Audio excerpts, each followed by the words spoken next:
Hey, look, chat's in the corner again because we have two different guests now than we did last time. We'll get to that in a second. First, I have to welcome you all to Retroactivity Episode 2. That's right. I can still count as high as we have episodes. Give it time. I'm sure I'll run out of the ability to ignore Elias trying to distract me with things. I specifically told Elias this wouldn't work, and he still tries to do it anyway.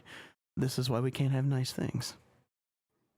Yeah, I spent about 5 minutes Googling to find the background. I wanted to get what's-her-face that's in that one series we're going to talk about, and also Ridley, and I thought that'd be neat. And I didn't want it centered because of people lecturing me about vectors and stuff, and I'm like, whatever, I'm just not going to center anything ever again. Anyway, podcast, Metroid. That might seem like a weird choice considering I don't have a whole lot of history with the Metroid series other than I've played most of the games twice. But here we are.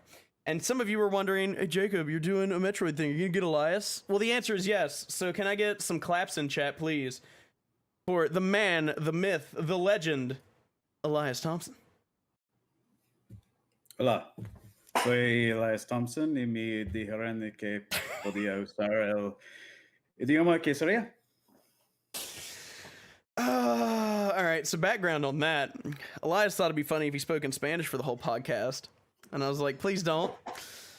And this is what he does. This. Right Specifically, here. He said, in terms of language, you can do what you want. I said, great, I can speak in Spanish. And that's how that happened. Hello, I'm Elias, Metroid person. Yes, and those of you wondering, Elias, you mean the Elias from such fame as Cheer 440? The answer is yes, that Elias. But joining Elias today, sitting on top of Elias, which is good implications on that, we have a person's name who I'm likely to mispronounce even though I've heard it about 7 times before we started, and I told myself I was going to get it right. Gendreavus. You said it right. Yes! Congratulations. Yes. I get a cookie. Can I have that big cookie you had like 25 minutes ago? Get yourself a cookie. It's a good. It's in a good my stomach, thing to do. so I would have to vomit it onto your person. Oh, that's less fun than I was hoping for.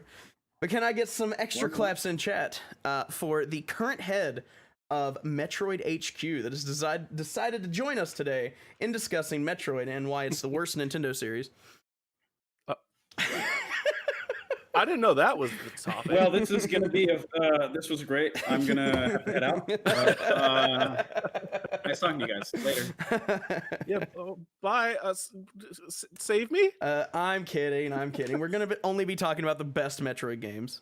You know, like Federation Force. Isn't that right, Elias? I mean, I have things to say on that. Oh, don't worry. We'll get there. We're covering just about every Metroid game that we can. Oh, yeah. We're not skipping the bad ones. We're all inclusive here. So it's going to be easy. 3 hours is plenty of time. I already see my favorite person in chat is now Treble Notes.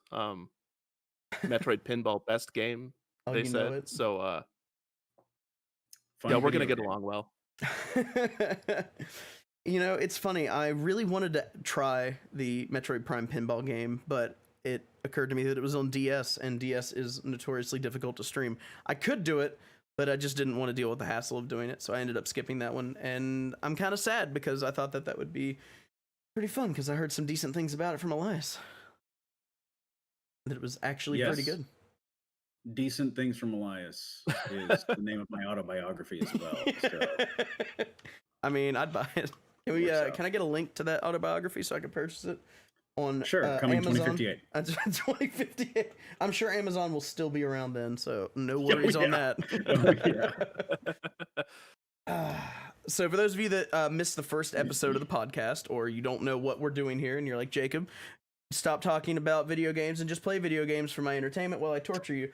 Let me tell you what it is that we're doing here. We are taking a bit of a round table retrospective, so to speak, on different series of games. Last week we did Halo, where Ben and Holmick joined me, and this week we're going to dive into Metroid, and I'm going to be rotating guests out to pick people that best fit the topic that we're discussing. Hence why we have Gendreavus, which is the head of Metroid HQ, and then Elias. He begged me. I promise he begged me. Like, he called me on my phone and was like, please, please. Just Elias Thompson, known beggar. Constant beggar. It's true. I got down on one knee and then got down on a second knee once I realized the position I was in, and then begged. It's true. It's true. He had a ring, but he hesitated, and I was like, no hesitation in this relationship. I closed the door in his face. I'm gonna get a bottle of water.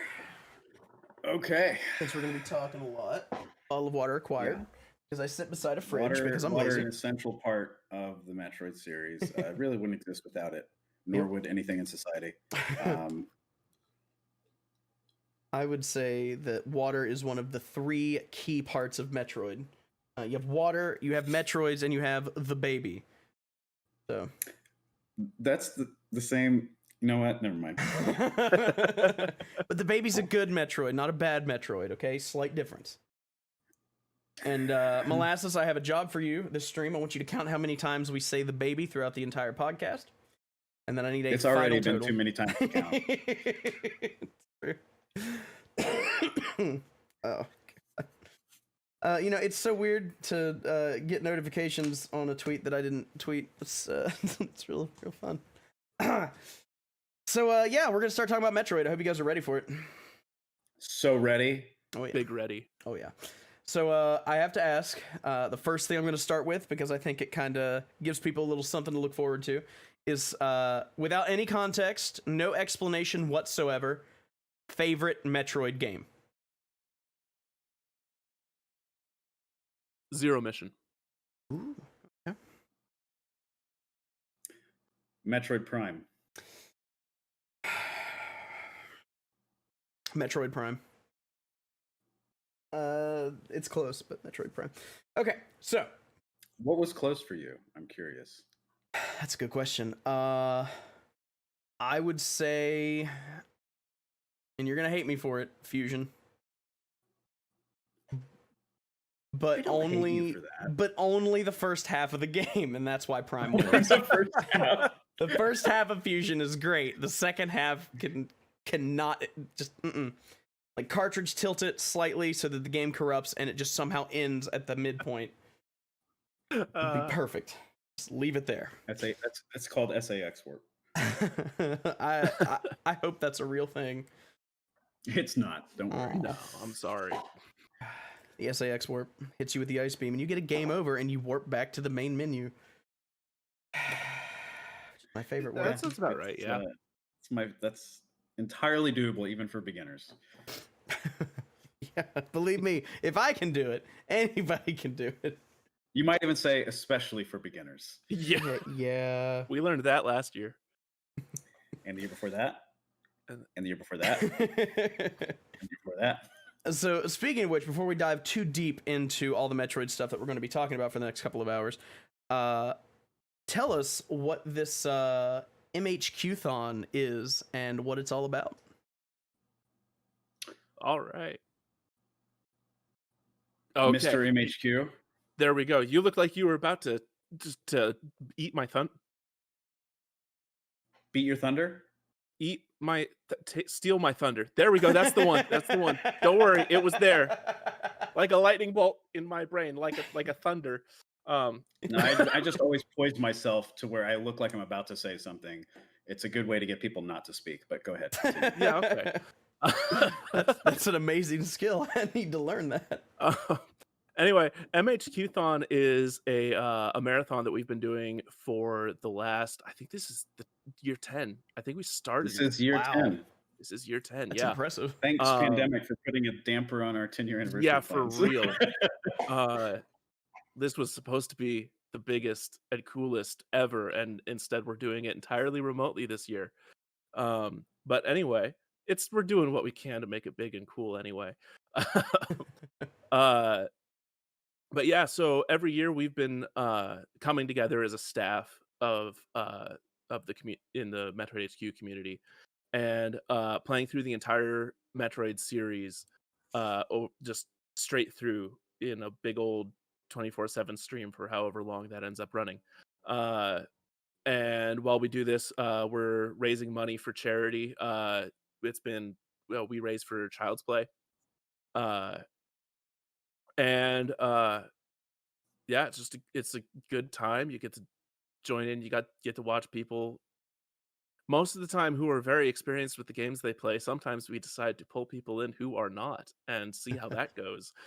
Spoiler, that goes not as well About as well as you think. about as well as you'd hope. Yeah. Elias and I have both had siblings doing first playthroughs of a couple games in the past. How long did your brother take to go through Other M? I think he spent 14 hours on that and Fusion. Ooh.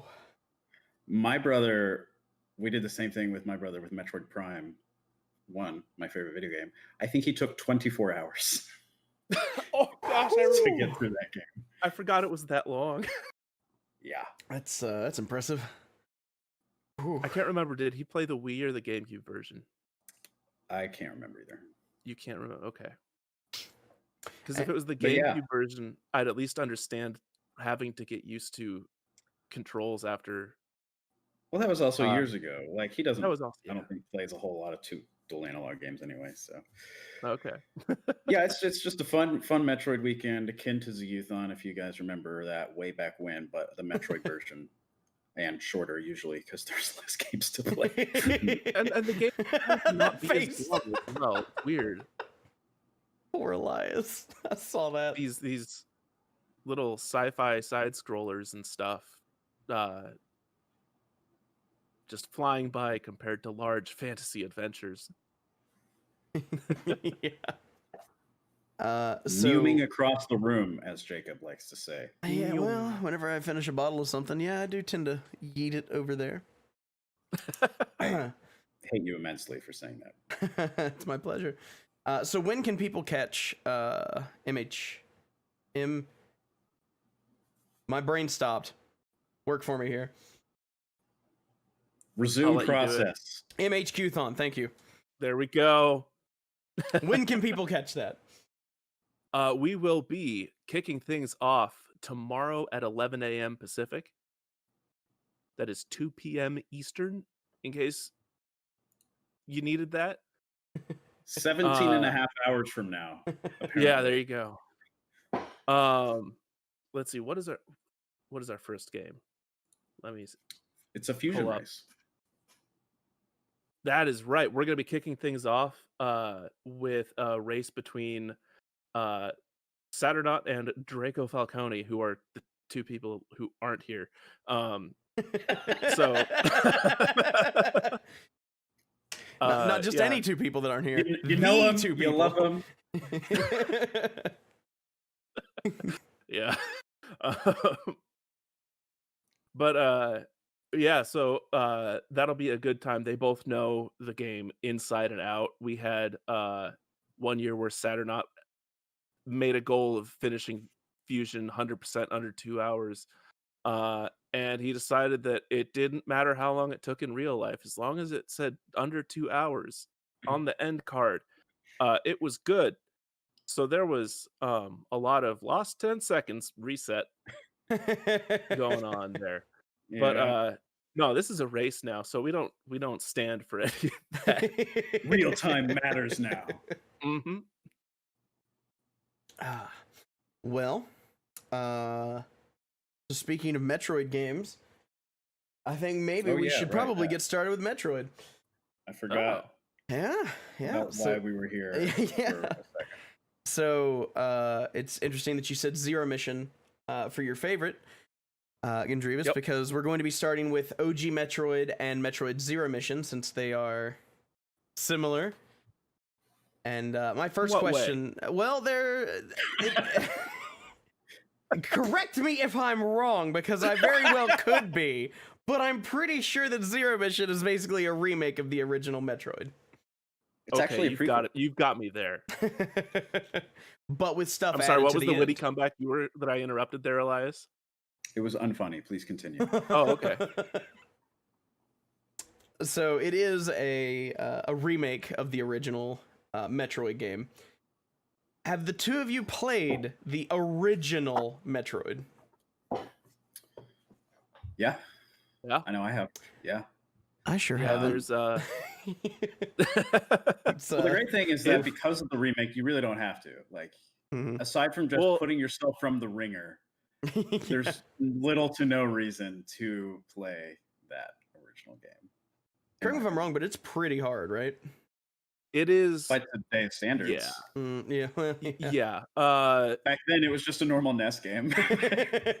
I would say that the other advantage to Zero Mission existing is that it gets rid of a lot of the trial and error that the original Metroid has, because there's a lot of, like, if you are completely new to the series, the original Metroid is very, why don't you just bomb every single tile in the game in order to find out where you're supposed to go?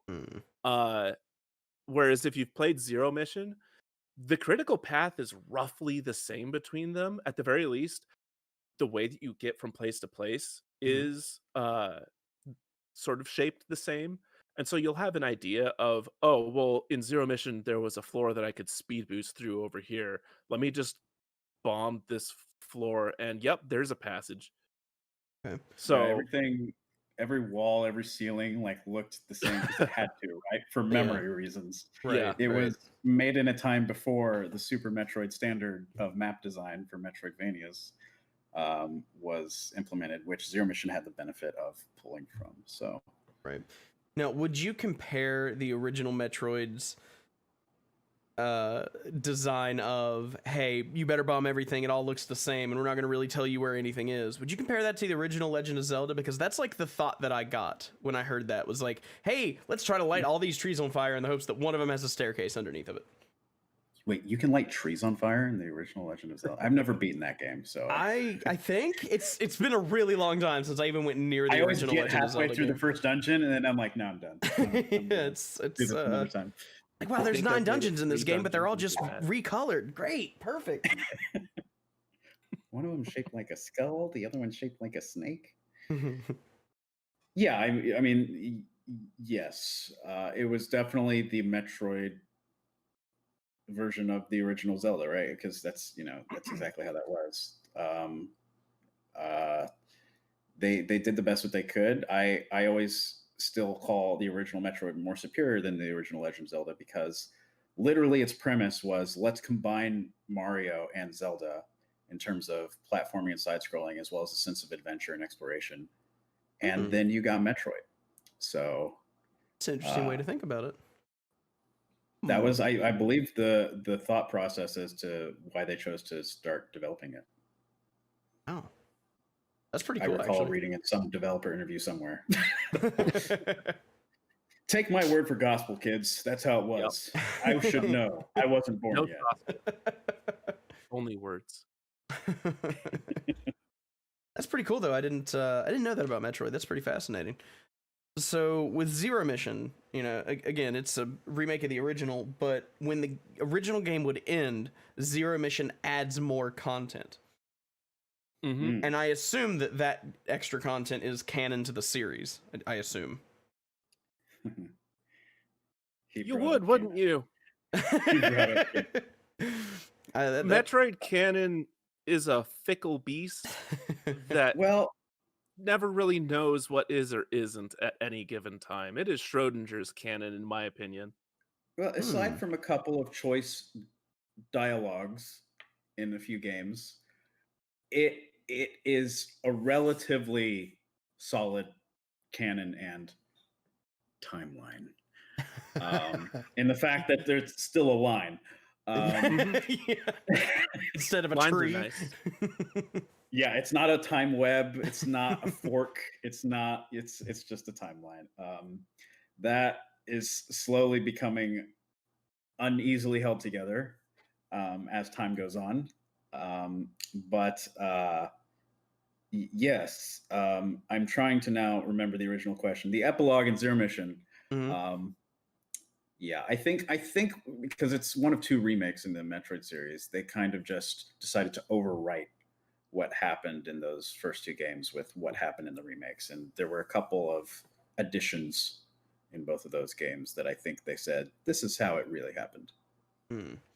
Now, specifically with Zero Mission, Do you think that those additions and changes that they made were for the better or for the worse? Big better, in my opinion.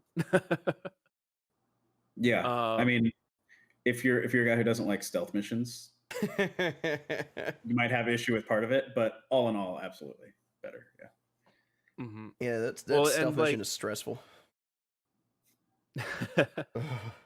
Yeah, I don't know. I got really big into the Metal Gear series not long after I got into Metroid. So that explains so much. I'm fine with stealth. It's good. My opinion on stealth games, and this is a little off from Metroid, but my opinion on stealth games is when the game is designed for it, it can work really, really well. But shoehorning a stealth section into a game that doesn't have stealth mechanics or isn't built for it usually is terrible. Usually. Well, I'd say it's pretty hit or miss. Yeah.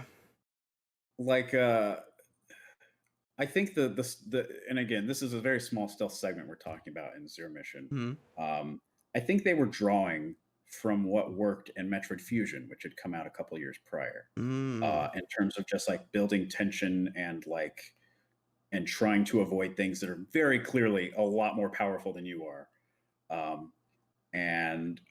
It didn't last for very long, and I definitely think it could have been a lot worse than it was. But I think what they were trying to evoke there, they succeeded in doing for that particular part of the game. Now, correct me if I'm wrong, but because it's been a little bit since I played Zero Mission, but unbelievable. Yeah, I'm sorry. You have your shitty pistol that you can charge, and it can stun them for a moment, but it doesn't do a whole lot. You're fairly defenseless. But then when you finally get your stuff back, even though I guess technically it's new stuff, you just are a force of nature and can steamroll the shit out of them, right? Yeah. And that's a really awesome feeling, right? Yeah, very much so. Like, okay, I was at full power before, right? And then I was reduced to dirt and had to crawl around in the weeds. And now I am a god, and I press a button and 50 enemies die. And it's almost like, because you get that feeling in most Metroid games slowly over time. You go from being weak to getting stronger and stronger weapons, and you feel like more of a badass as you go. And you don't generally notice it unless you decide to go back to like the opening area or something. Correcting things. Yeah, like especially if you're going for like 100% and you have to go back to these areas with abilities that you didn't have before in order to get these extra items. You get to see the new destructive power that you have. The games are usually pretty good about that. And I think that's one of the reasons why, even though people in modern games complain about it a lot, backtracking usually works for Metroid, again, depending on the map design, right? Because by the time it makes you backtrack, because you're more powerful, like what was a challenge before is just like, oh, I step on you and take 1 damage now. Like, deal with it. Shoot, step, grab this. Great. Now I'm even more powerful. Let's go back to the exploration we're going before. And oh, what's this? A new door with a new color? Might as well pop that open, see what's in there too. And I feel like just about every Metroid game does that pretty well. And then Zero Mission, it does that throughout the normal game, just like every other Metroid game. But then you get that epilogue, and it condenses that feeling. Instead of being spread across 5 hours, it's spread across like 20-25 minutes. And it's such an interesting contrast to what you're used to if you've played other Metroid games up to that point. And I find that really interesting. And I think that it works really well because it comes right after a stealth section where you have to avoid enemies because you can basically do nothing. And I think it's a really interesting design choice. Well, I think it does it both ways too. In Zero Mission, you get the best of that because up until the stealth mission, right, you reach a certain power level, which is fairly powerful, right? Yeah. And you can still backtrack through most of the map and get that same sense. And then once you go through the stealth mission and get you essentially at that point get like 3 upgrades at once, and then you can literally go anywhere in the map at that point, and you get the same feeling again, even though you were just like, I don't know how I could have felt more powerful than I've already felt. Oh, but I am. And so it's like a 2-for-1 deal. Yeah. I always thought that was really interesting. And it's why Zero Mission is definitely pretty high on my list of Metroid games. I would say probably top 5 for me. I'm curious, Gendreavus, what about Zero Mission makes it your favorite, if it hasn't already been discussed? The movement actually. Ooh. So Zero Mission was the first Metroid game to come after Fusion. And Until Samus Returns was the last side-scrolling 2D Metroid, and it's still the most recent sprite-based Yeah. side scroller. And just the the feeling of controlling Samus in Zero Mission is the cleanest that I think it's been in any of the side scrolling games. It's quick, snappy, responsive. You have more control over her than you do in either Fusion or Samus Returns. The aerial, like, there's a technique in the game called single wall jumping, where basically it looks like Samus is just hugging a wall and climbing up it, because you have so much aerial control that as soon as you do a wall jump off of a wall, you can just press yourself back towards the wall and never actually leave it. Oh wow. And it's like, yeah, just all of that, because Fusion felt very Super Metroid, which I'm sure we'll get to. But that's just to say, like, it's slower. It's a lot more deliberate in the way that you move. Whereas Zero Mission is, yeah, like I said, just quick and responsive. Interesting. I still think that the Zero Mission is like a perfect, almost perfect Metroid 2D engine. Like, it's, I don't know where it ranks on my list of Metroid games in total. I've never like made that official ranking, but it is definitely my favorite side-scrolling style Metroid, 100%, no question. Yeah, like it's for all the reasons you just said. Like, you see the progression from like Metroid, which was just basic, the basicest of movement, and then Super Metroid, which set a standard, but the physics don't really age well. It's floaty. Speedrunners like it because you're forced to be slow and it gives you more time to think about things. Called out. That was a dagger in the back right there. And then Fusion was like the middle ground up to Zero Mission, where it's just like almost just real time, just like zooming around and feeling awesome. So it's interesting. Hard agree on that. You know, it's fascinating to me. That explains a lot about why the first time I played Super Metroid, I didn't like it. And that's because my very first Metroid game was Zero Mission. I didn't realize that it had... I bet you would have liked Super Metroid a lot more if you'd played Metroid first. Oh, I bet.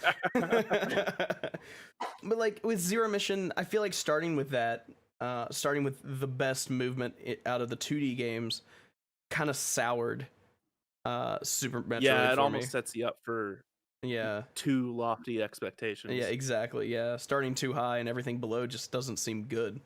Now the second time I played Super Metroid, I enjoyed it a lot more, which I'll get to that when we get to Super Metroid. But Zero Mission, yeah, you know, I really liked it, but I didn't know that it was as well liked as it was. That's pretty cool.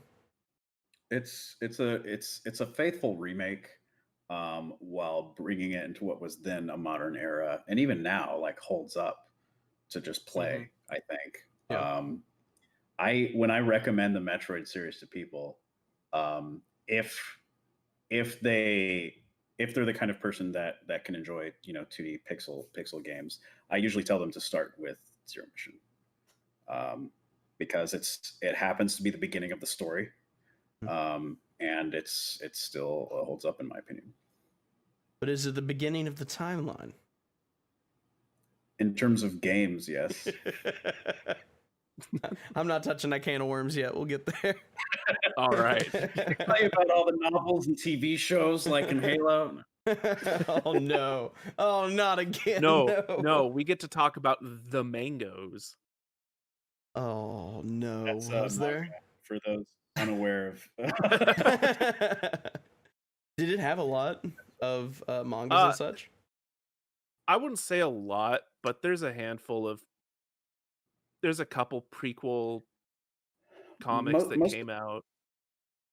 there were a handful of different like series of mangas that came out. They were mostly just supplementary side stories that weren't really canon. Mm-hmm. But there was one in particular that came out to coincide with the release of Zero Mission, I think. That was meant to be like a fully fleshed out prequel story to set up Zero Mission. Oh wow! And it a lot of what we know about Samus's past we derive from that manga. Wow, I did not know that. That's pretty cool. And it doesn't featuring really celebrity cameos from people such as Adam Malkovich and more. Yeah, that's interesting. Would you say that it did well as a standalone thing? I don't think so. What was that one? The Nintendo Power? No, it was released in a couple of books. I have them around here Okay. somewhere. But it was also only released in Japan, in Japanese. It was never officially translated to English. Another website has done a really good job of translating the entire thing in English so that people can get up to speed on it. But it's a decent, 2-volume story that is rife with plot and does a lot. I think it's a better read if you're already a Metroid fan and you're kind of just like looking to fill some holes and gaps in your knowledge. It does a great job of that, and it decent story as well. That's fair. Now we can't really talk about Metroid games without talking about the one main reoccurring space pirate villain and all of his bazillion forms that screech loudly in my nightmares, and that would be Ridley. Zoomer. The Zoomer, in all honesty, probably has the same number of forms as Ridley. Probably, actually. Yeah. So we are, of course, talking about the generation of humans that comes after millennial Zoomers, not the Metroid enemy. They have so many forms. So yeah. So with Ridley, how do you think he does as a reoccurring boss? Do you think it's just kind of, it's this guy again, or is seeing him you're like, now it's a Metroid game, or is it somewhere in between? I'm definitely in the latter camp. I get excited every time Ridley shows up, because I think he's cool. He generally has fun boss fights, even if that just means that his boss fight is, hey, shoot me a whole bunch of times, because when he has those boss fights, it generally means every other boss in the game has been really mechanically heavy, and it's a breath of fresh air just to shoot something a whole bunch.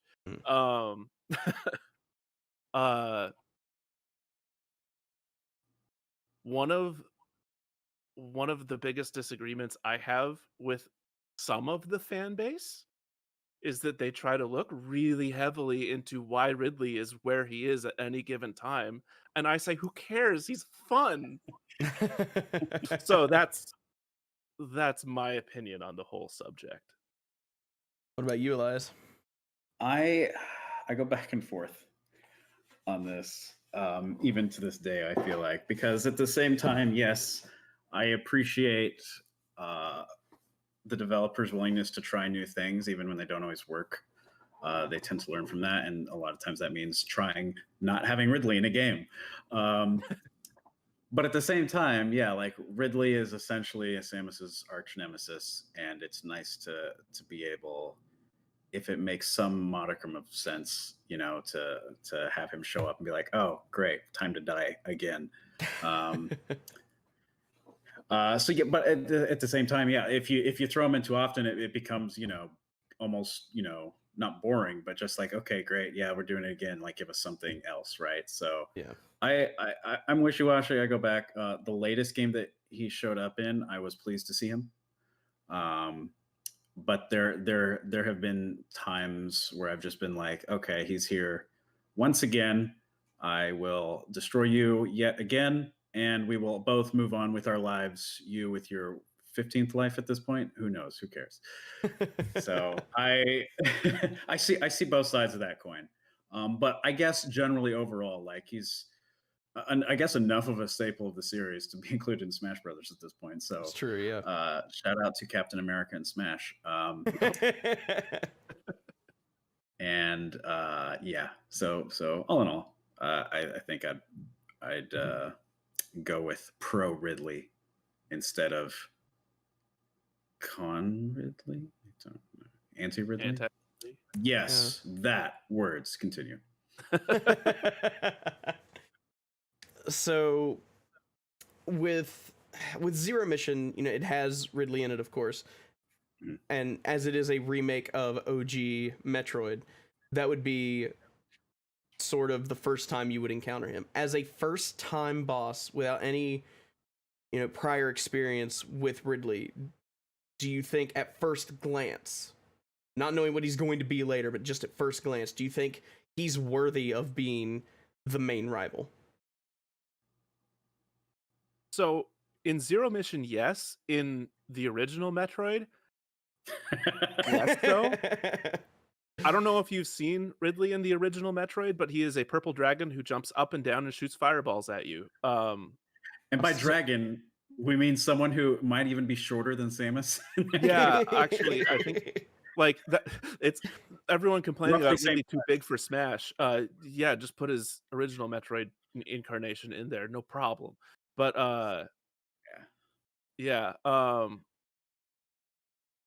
Ridley became the nemesis because they decided to, in Super Metroid, to go for a pull from the original and grab the two bosses. And Ridley ended up fitted into that role. Yeah, and Ridley ended up being really cool in that, and so he stuck around further. Yeah, Zero Mission's version of him, though, like, you have the little cutscenes, the little cutaways as you go into new areas that show space pirate ships approaching the planet. Ridley arriving there. He shows up after you because he found out something's going on my base and I need to make it stop. According to Zero Mission, anyway. And so, they set him up pretty well there. Yeah, I think in terms of just the game itself, right? Zero Mission puts a special emphasis on Ridley, and that aside from him just showing up a lot in games prior to that, was probably the first time, maybe a little bit in Prime, but really the first time from a plot perspective that he had the special emphasis on this is going to be somewhat of a showdown. What really drove that home, though, and what really solidified him as that sort of arch nemesis, aside from just the supplementary like lore and scans and some of the Prime games, right, was that manga that we talked about earlier, which served as a prequel to Zero Mission, because it did depict some of the events in her early childhood that were later referenced in games like Other M. It depicted like some of the way that she went about life as a bounty hunter before that Zero Mission, right? And it also depicted sort of how Ridley came to control this space pirate base on Zebes, and it sort of set up that arch rivalry and gave you more context. So that's one of the reasons that's good. But even just within Zero Mission itself, it sets that up pretty well. Even if you don't read the manga, which I'm sure no one else here has. People just kind of know, right, that there's like a special like enemy relationship there. It's interesting. It's really interesting how much this supplementary manga mattered, and if it even got referenced in later games, that says a lot too. It's like, I think, the only non-gaming supplementary material we have, so we cling to it just a little bit. Interesting. Just a little bit. Now, one of the things that we have decided to do here on the podcast is, as we move through the games, we try to give them a rating. And oh boy. Yeah, it's not like a 1 through 10 rating or anything like that. It's a little more simple. We try to figure out how it would be presented to somebody that's trying to get into the series. So would you consider Zero Mission essential, recommended, optional, or no? I would call it essential. I would say essential as well. If nothing else, you're gonna find out if the person is even interested in the 2D games in the series. Right, and where you mentioned that it had like some of the best controls for the 2D stuff, you know, it's gonna be more likely to hook them into the series. So I agree that it's essential. Just it does a lot of things right in my opinion, and it's, you know, as my first Metroid game, I thought it was great, and it did get me to like the series for sure. And I'm glad that it was my first. It's not my favorite, but I am glad it was my first, and I think it does a lot to get you ready for the rest of the series too. On the flip side of that, though, because we're also talking about Metroid at the same time here, I would probably say Metroid as optional, because Zero Mission exists, tells the same story but better, and is as good as it is. But you wouldn't give it a no, though. No, like, it's not a bad game, right? It's for you know, it's an old gamers game who have grown up on, like, you know, this generation of games, right? They're not going to have any interest whatsoever in even looking at that, right? Right. But if you know, you're trying to introduce someone to the Metroid series, and the obvious question comes up eventually, well, what was the first game? Well, it's this. It was made in the 80s. It you know, was as good as the technical limitations allowed it to be at the time. Which was kind of how I went into it, right? I got into the Metroid series, you know, halfway through its current, you know, lifespan, and I played some what were then modern games, and then went back and played the original games, and I was just like, okay, I understand this is going to be a little painful and a little, you know, just like, but I kind of want to see, you know, how it started, and just wanted to sort of do it myself. So I would definitely say optional. Interesting. And you also mentioned that you would say optional for it as well, yeah? Yeah. And it's like, if I know this person is it like plays a lot of older games, I might bump it up to recommended. Like, if this is someone who's played Ninja Gaiden or the original Legend of Zelda or something like that, if I know they have the patience for it, because that's something you really need for the original Metroid. You need patience. And paper to write down the passwords. And paper, yes, actually. Then yeah, I would bump it up to recommended for that person. But on the whole, I would just say optional. Yeah. Okay. Well, I think we should probably talk about another similar situation that we had with OG Metroid and Zero Mission, with Metroid 2 and Metroid 2, because they have very similar names, and I'm not sure which is which, honestly. So, yeah. So there's Metroid 2, Return of Samus, and its remake, Metroid, Samus Returns. I'm sorry, I hate the way that that's titled so much. Don't worry. It bothers me so much. It is, it's confusing. I've seen that flipped around more often than I could count. I've probably done it before too, but I have to say probably there, because I don't know for sure. I overall, I appreciate how they were trying to pay homage to the original title. Yeah. But it doesn't, you know, help with the confusion. Now, the original Metroid 2, what system was that for? Oh, that was the Game Boy. The OG Game Boy. OG Game Boy, and then getting remade. I say that came out in '92. Yeah. Older than me. Yeah. Wow. I feel old. Cool. Continue. It's my pleasure. So we have the original on Game Boy, and then they remade it for 3DS. Now, I've never touched the original Metroid 2 because I instead went to the 3DS remake. And I feel like the answer is going to be pretty obvious, but which one's better?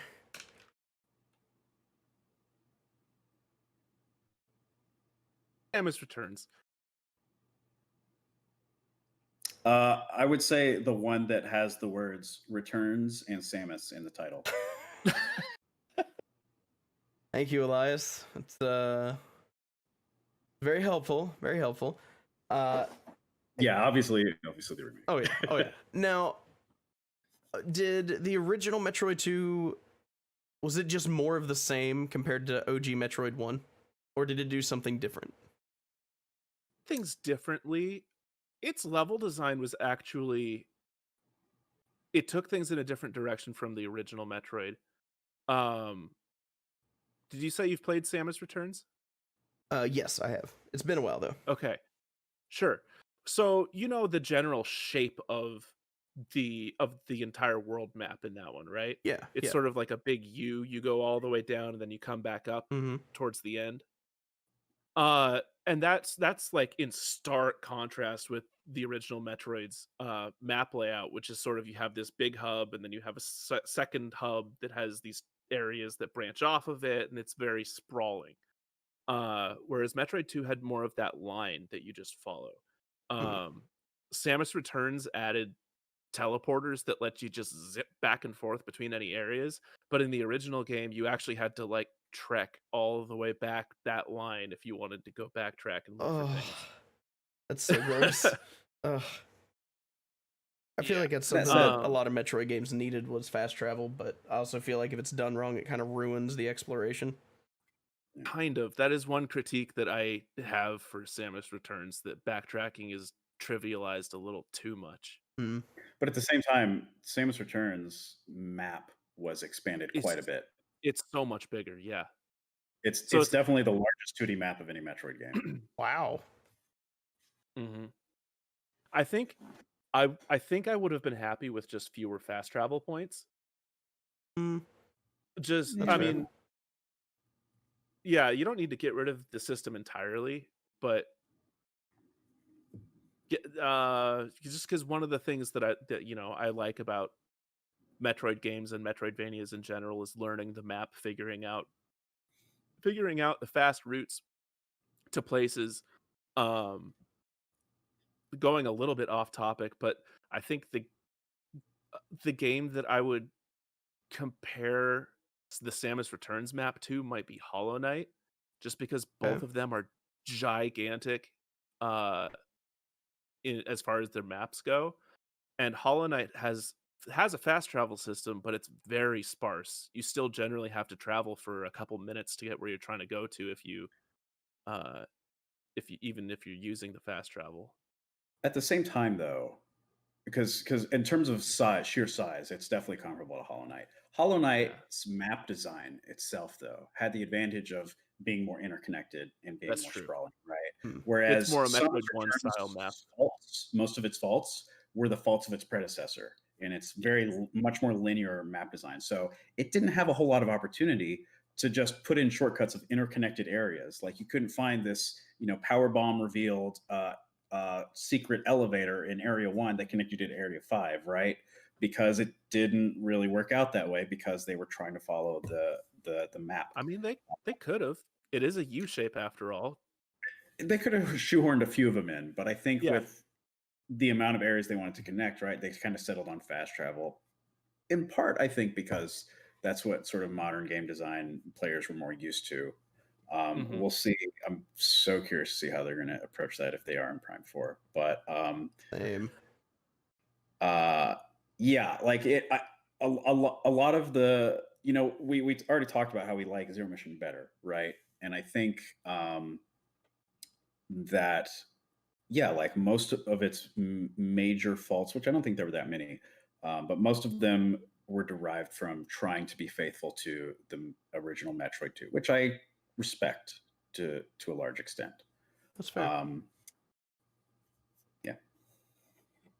One of the things that, for me, with Samus Returns is it's not just shooting, it's more physical, because you have that parry system.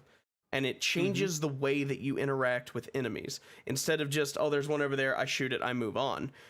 It turns it into a little bit of a waiting game sometimes. Much more reaction-based, much more frantic in a way. It makes every combat encounter feel more rewarding. And I think it really works for the first half of the game. But to me, every enemy, same parry, same basic principle behind it. It gets really old. And once you pass the halfway point of the game, for me, I tend to stop liking the parry system. I feel like it wears out its welcome and doesn't change up enough. Now that's just from what I remember playing quite a while back, but that was something I really liked the parry system because I like Dark Souls, and it kind of reminded me of that a bit. I hate to compare it to Dark Souls because that's such a cliche thing to do, but just like the idea of waiting for an enemy to attack you and then you just boom, you knock them away with something and then you get an extra hit in that does more damage or something like that. I felt like it did it really well. I just feel like it didn't really change as it went, and I felt like that held it back in some parts. It's the Dark Souls of Metroid games. Yep, there it is. Thank you, Elias.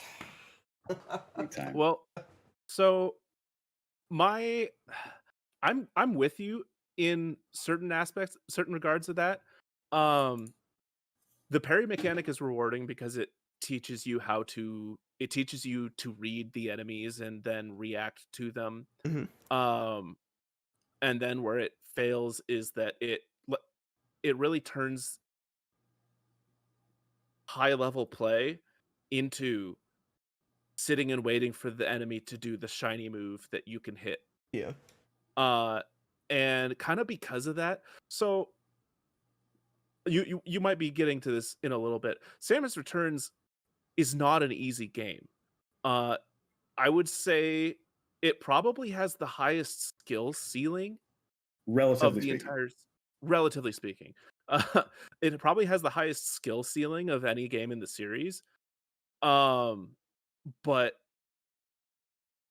once you figure out how to play it, once you hit that skill ceiling, nothing, like, apart from maybe a new boss showing up that you have to learn the moves for, it kind of just like, okay, yeah, and then there's this and that. I went directly from my first playthrough of the game into the fusion mode difficulty, because I am a shill and buy plastic toys. We gonna get to that. Yeah, I'm sure. But yeah, so the fusion mode difficulty, which is like, there's a hard mode in the game, and then there's fusion mode, which is even harder because you take so much damage and all of this. And just playing it through the one time had beat into me enough that, yeah, you stand there and you wait for the enemy to attack. You don't have anything to worry about. That it's like my fusion mode run was I probably finished faster than my first playthrough. Just because, like, yeah, they hit harder, but if you don't get hit, if you learned the bosses well enough your first time through that you don't take damage, then why do you care? Yeah. And so it's more punishing when you do get hit, but yeah, it is. Not getting hit in the first place, then right. Mm-hmm. And that reminds me of Dark Souls, like a 1-to-1 with Dark Souls, which I find to be an interesting thing to do with a game that is run, jump, shoot. Mm-hmm. Yeah, and to your point earlier about the parry, I'm pretty sure it has a specific name that I'm forgetting at the moment, but the parry itself, where it gets old for as long as the game runs. Mm-hmm. It's one of the few abilities Samus has in that game that is never upgraded really in any way. Ooh, I feel like if it itself had adhered to the sort of Metroid progression formula of being upgraded and made you more unique and more special in some way, maybe in the second half of the game, once it started feeling old, then it would not have been as much of a problem. That would have been really good, actually. I was going to ask, do you think that there was anything they could have done to make it better? But you answered that on your own. There we go. In terms of the very specifically, yeah. Yeah. That's a really interesting way to think about it. Now, we're not going to dive too much into all of the lore, or we'll be here all night. But sure, correct me if I'm wrong. But at the end of Metroid 2 / Samus Returns, that's when we meet the baby, isn't it? The very end, yes. That would be it. So, not considering what it's going to turn into and what it's going to do to the series later and the plot and all that good stuff, what did you think about a Baby Metroid imprinting as far as it being a plot point in that game? It's interesting for both of us, I think, because it took so long for Samus Returns to come out. All we had from that moment was the original Metroid 2 and then a little bit of prologue in the next game where it just depicted the same thing, but in 16-bit graphics.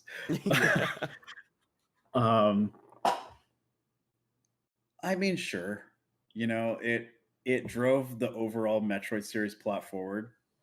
I didn't mind it too much. They justified it enough, in my opinion, for me to accept it. It was not. It was the baby was not a meme until a much later game that came out. Yeah, right. And so, you know, up until that point, it was just like a matter of fact, like, okay, sure, that's fine. It makes sense, kind of, if you don't think about it too much, and we'll move on. Yeah, it's like if your only interaction with that whole plot thread is the very end of Metroid 2, then it's like, oh, okay, this one's my friend now. And it's like I can see it. I could see maybe they threw it in there as sort of a hook for, hey, how could we build off this next time? Mm-hmm. But it's as just a Metroid 2 thing, it's sort of just a big question mark. Like, well, okay, yeah, that happened. Yeah, and it's also, if you think about the larger context, right? Because Metroid 2, the little precursor, Metroid 2 says, "All right, we're tired of Metroids ruining the galaxy. Commit genocide and kill them all." Samus, oh, okay, sure, yeah. So she agrees and decides to go. Yeah, she decides to go to the home planet and kills every last Metroid that her little ship detector or whatever detects, and then another one hatches. And it's not aggressive to her for some reason, which is completely new experience to her. And so she's like, well, maybe this is, since it's not trying to immediately kill me, can be maybe used for good. And so it if you think about that larger context, it does make sense in a way. And I think that, like I said, Metroid 2 was limited by the hardware limitations of the Game Boy. Samus Returns not so much, at least in terms of what it could show. And I think it showed that moment very well, right? Where in previous Metroid games up until that point, they had tried to show what Samus was thinking and some of the logic behind her choices. Samus Returns, they did that. I don't think they show her face once, though. You just look at her body language the entire time. And that same moment that's depicted in Samus Returns, I think, even just by looking at her body language, because she's about to kill it. She's got her beam charged and pointed and ready to go. And you can sort of just see from her body language that thought process of, well, maybe this one is okay because it might work out. Like, she takes a gamble there. It's a good thing too, because those crystal walls just past there would have never let her past otherwise. She'd still be stuck in the depths of SR388 if she hadn't grabbed that baby Metroid. Well, she might have been able to backtrack all the way through that backwards J. See, that's what the teleporters were supposed to be for. So you can quickly get out. The emergency escape, yeah. Good old Chozo. So, why is the baby Metroid so cute? These things are the Metroid equivalent of head crabs.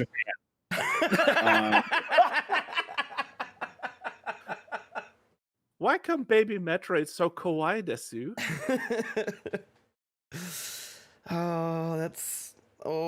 That opens up a can of worms. Metroid is in a unique position where it is predominantly directed and run by Japanese developers, with some exceptions. But they try to make it for a Western market because the Western market is where Metroid is most successful. And there's just some things that's lost in translation there sometimes. the Metroid design was, from the 80s, iterated on a little bit, but it's just you gotta when you call the series after a common enemy in the game, not the main character or anything, you have to do the Pikachu treatment, right? Where you got to make sure that that thing is, logoable, Marketable. cute in some way, and despite it being a hovering jellyfish that will instantly kill almost anything it touches. And then when you make a baby version of it that you're not supposed to kill, even though you've done that to every single other one of its species. Sounds. Yeah. Yeah, you take that dial and you crank it as far as it goes. And you say this is the last one of its species. Oh. That's how they get you. Oh, it's the last one. Oh, I have to love it then. Oh. Yep. It's nice. So with Metroid 2 and Samus Returns, where would you put it on the ranking scale? Can I just say before we rank it real quick? Sure. One of the things I know that you've specifically not liked about the remake, and that I think is a part worthy of bringing up, is one of the things that we've talked about, which most Metroid games do well, of by the time you start backtracking, you feel super powerful, and you go, you're just like, oh, well, this is cool because I'm now not worrying about things that used to be life or death situations, right? You don't get that effect as much in this game because you still have to wait. Well, there's that mechanic, but I think to a larger degree, there's the map design, right? Where because it's linear for the most part, you can still backtrack easier now because of the teleporters and everything. But to progress along the game, right? It's a line, right? And so you can just follow that line. And because you get the screw attack, right? Screw attack, traditionally an item that just basically supposed to activate God mode, right? Where you're just like, yeah, I got this now. I'm unstoppable. I touch an enemy and it dies. And then you get to the next area, you touch an enemy with screw attack and it doesn't die immediately, right? You bounce off of it. That's never happened before. And I think that's because you're not going back through area 1 as soon as you get through the screw attack, right? Where you would touch an enemy and it would instantly die, right? There's no reason to go back in this game because of the linear map design. It's one of the main reasons I perhaps unfairly critique more linear Metroid games more than non-linear Metroid games, because that effect is lessened, I think, and that's a staple feeling for the Metroid series. I agree. It is a very important thing in the Metroid series, because when you think Metroid, you think about starting small and just becoming more and more powerful. But talking about what, you get the screw attack and immediately in the next area you're hitting enemies with it, but you bounce off. It's like you never feel like you're getting upgrades because the enemies are upgrading with you. And I think it does take away from that feeling of you being a badass. It's just, oh, cool, this item, I bet it's not going to do anything for me. And it really doesn't. It's just a puzzle solver rather than a combat enhancer. There's no inherent sense of relief that happens as much in Samus Returns, where it's just one challenge. Okay, now I'm in the next area. Oh, they've matched me already. I'm just going to keep plugging away until you get through all these areas. Where in other Metroid games, No, I was just saying, usually that relief comes in like the 5-10 minutes past when you get the item, and then you're right back to having to fight for your life. Yeah, because in that kind of a progression, right? Especially for if you're playing it for an extended period of time, right? That kind of sense of relief is important, right? Because it contributes to all those feelings we've talked about, not just in Metroid games, but in all kind of games like that. Right. Anything else you guys wanted to add for Metroid 2 or Samus Returns? I guess what I would say, it sounds like we're being really harsh on Samus Returns. I still really like the game. It's a good game. I like playing it a lot. Yeah. Yeah. the problems that we have with it are like nitpicks compared to most other things. Others. Yeah. I guess since we're also talking about Metroid 2,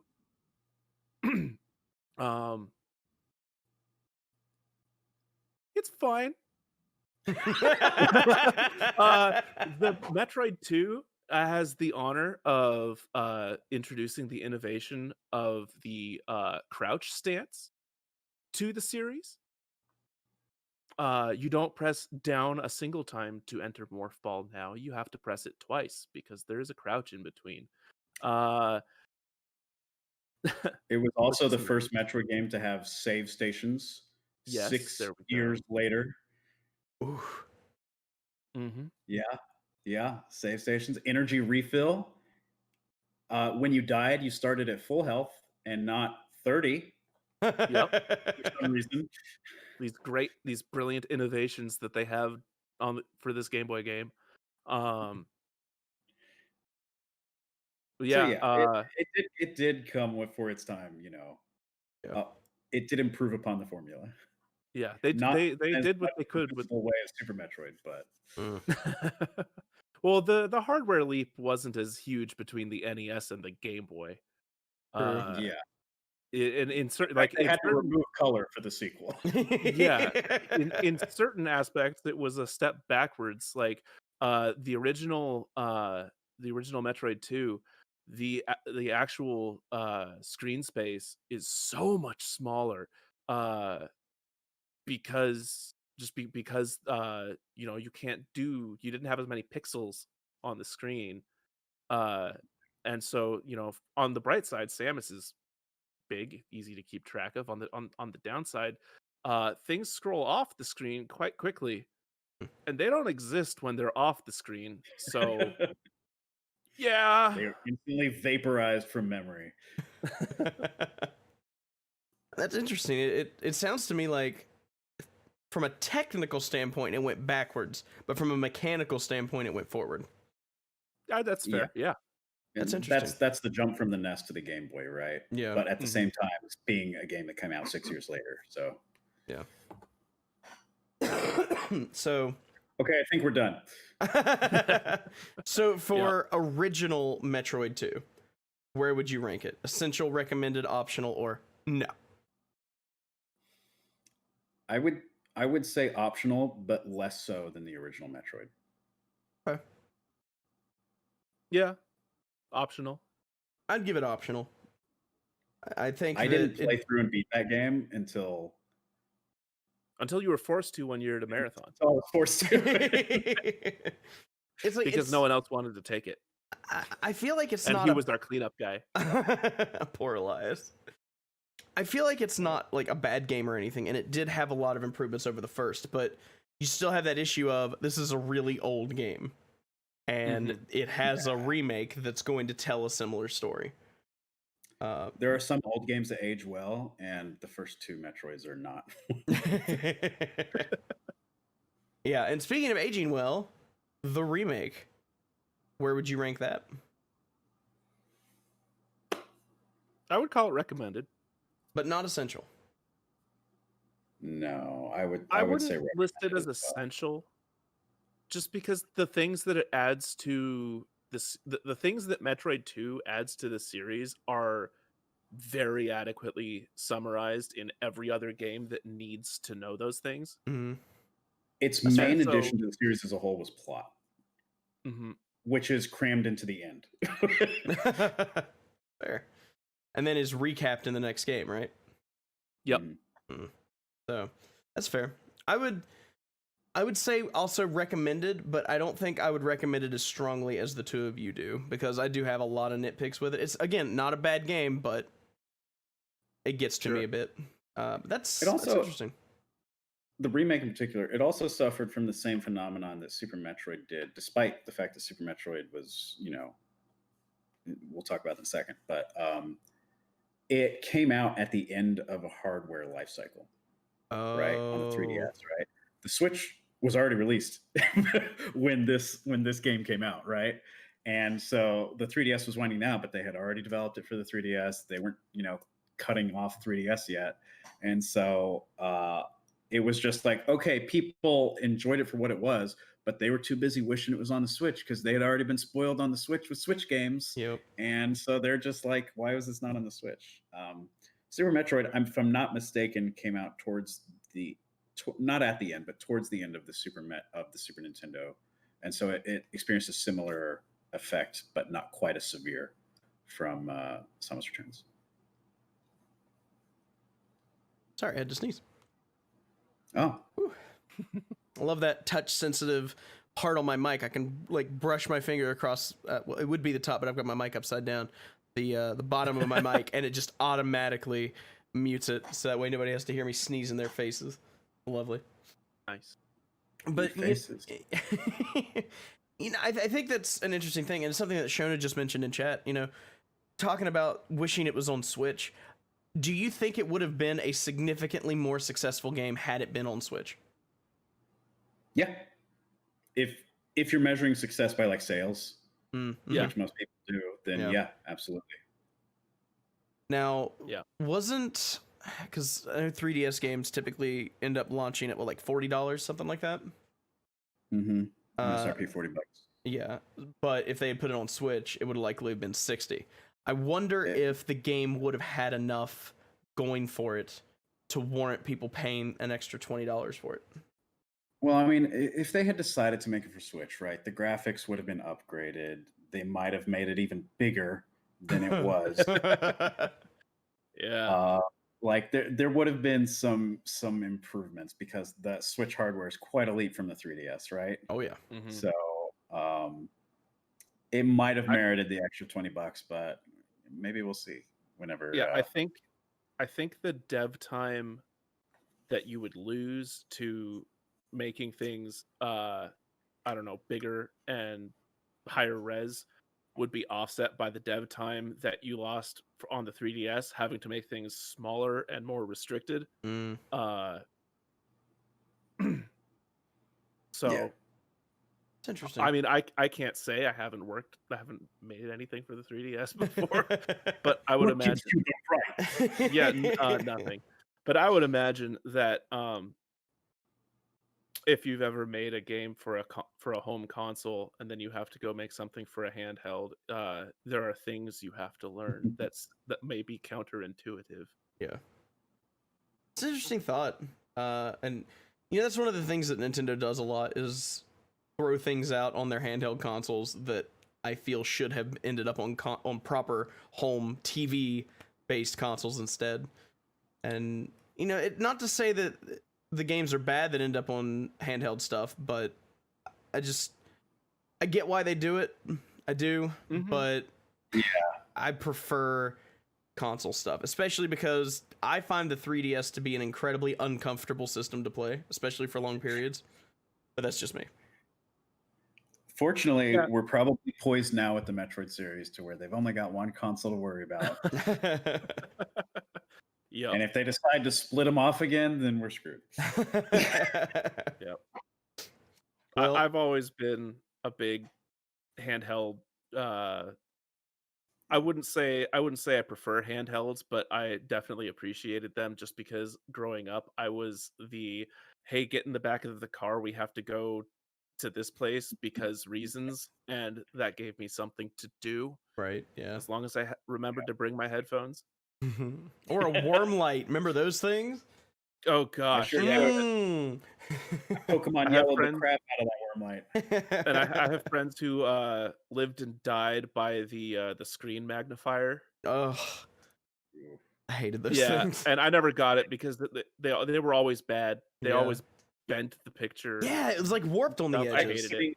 An extreme CRT effect on a Game Boy. Yeah. Like, why would you do this?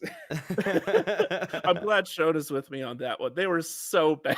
Yeah, I didn't even know they existed until years later. That used one, and I'm just like, "You like this?" And you're like, "Yeah, you want to try?" I'm like, "No, I'm good."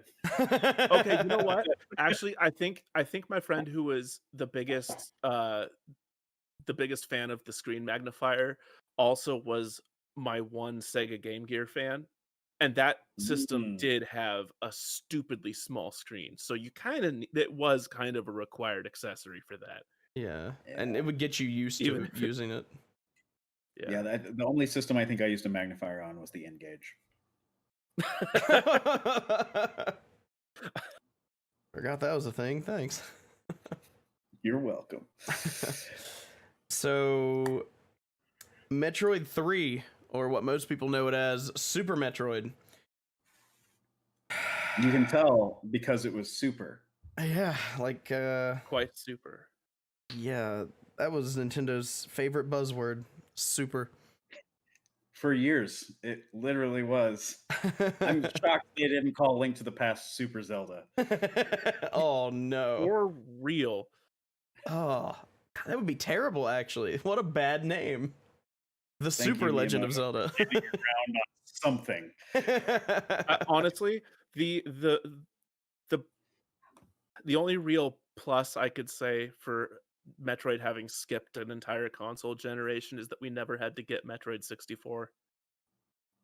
Oh. Because that would have been an obnoxious title. Not only that, but like, that would have been a bad game, I think. Just like... I picture it like trying to be like, picture everything that you didn't like about Samus Returns, and that would have been Metroid 64. Scaled down in terms of hardware and graphics. Yeah. Oh, it would be like Metroid Prime, but unsmooth. Yeah. Oh no. Well, I don't even think they would have done like first person or anything. Like they would have like tried to keep it side scroll, but like 64. You know, Samus made of 14 polygons, and you know, you can't see where you're jumping because the CRT effect. It would have, as much as I would like to. It's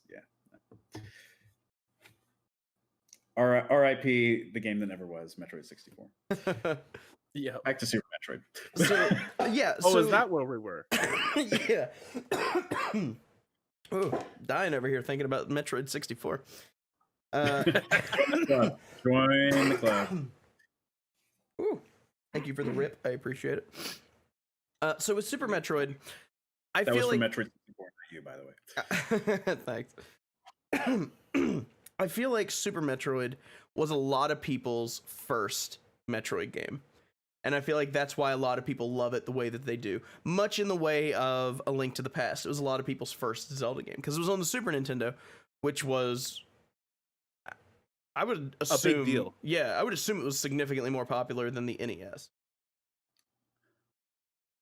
Just based on game sales and stuff. From a certain perspective. Console sales, the NES was groundbreaking, but from that point, now, what do you think? Not counting the remakes, only looking at the original Metroids 1 and 2. What did Super Metroid do to make the series so much better? To bring it from being this weird blocky game to a proper series that would continue on for years, because a lot of people look at Super Metroid as the true start, so to speak. So what did they do? A map. A map. Yeah. A map. And on top of that, a mini map. Yeah. Oh, chef's kiss. Oh, thank you. And you look at that map now, that Super Metroid map now, it's horrible. But you know what? It was there. And I appreciated it. It did its job. Yep. And it's the one reason to play the first two games. I have to pull up maps on the internet to this day. I'm like, all right, where am I? Where am I going? Now, do you think that they didn't include maps in the original game because of hardware limitations, or because that was just something they didn't really think about at the time? Almost definitely. For the first one, almost definitely. They had probably conceptualized it by the second one, I would have imagined, because the second one only came out 2 years before Super Metroid.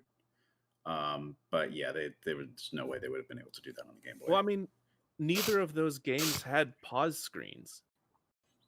Think about that. Both of them. The second one technically did.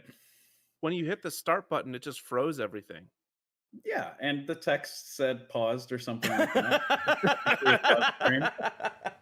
Pause functionality. It had pause functionality. It had a status indicator, I guess you could call it. But yeah, neither of Yeah. those games had pause screens, and a live mini map. I get the impression would have been a lot to do. At the very least, it would have been too much for Metroid 2's UI to handle. Yeah. Yeah. I mean, the list goes on, right? I meme about maps, but like the start screen, right? Seeing Samus's abilities, being able to toggle them, toggle different beam combinations. That hasn't for the come most back. part, it hasn't even come back really. um, the just sheer like map, like compare the first two games to Super Metroid, and that was the like expansive map. Even though by today's standards, Super Metroid's map is not as big as modern Metroidvanias, but it was like this is the open world. That's what they would have considered open world back then. Um, the map was so well designed and interconnected to where, as progression, you could just go through old areas just willy nilly and open new doors and new pathways. The abilities that they gave Samus. Yeah. You compared the map to like other Metroidvanias of the right now, but I mean until Samus Returns, it still had the largest map of the 2D Metroid games. Well, yeah. I don't Yeah, ZM doesn't eclipse it. I don't think Fusion eclipsed it. I'm not sure about Fusion.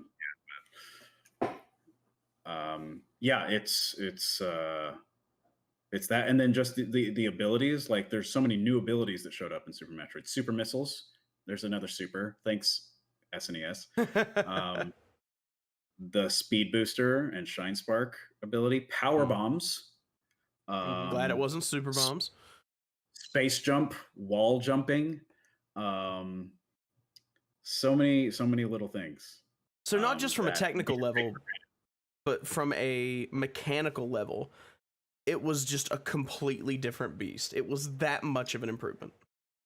And I feel like that's what makes me say that they were thinking about these things even as early as before Metroid 2, right? Because as much as they added in Super Metroid, they had to have been planning that sort of stuff, and we're just waiting for the ability to do it.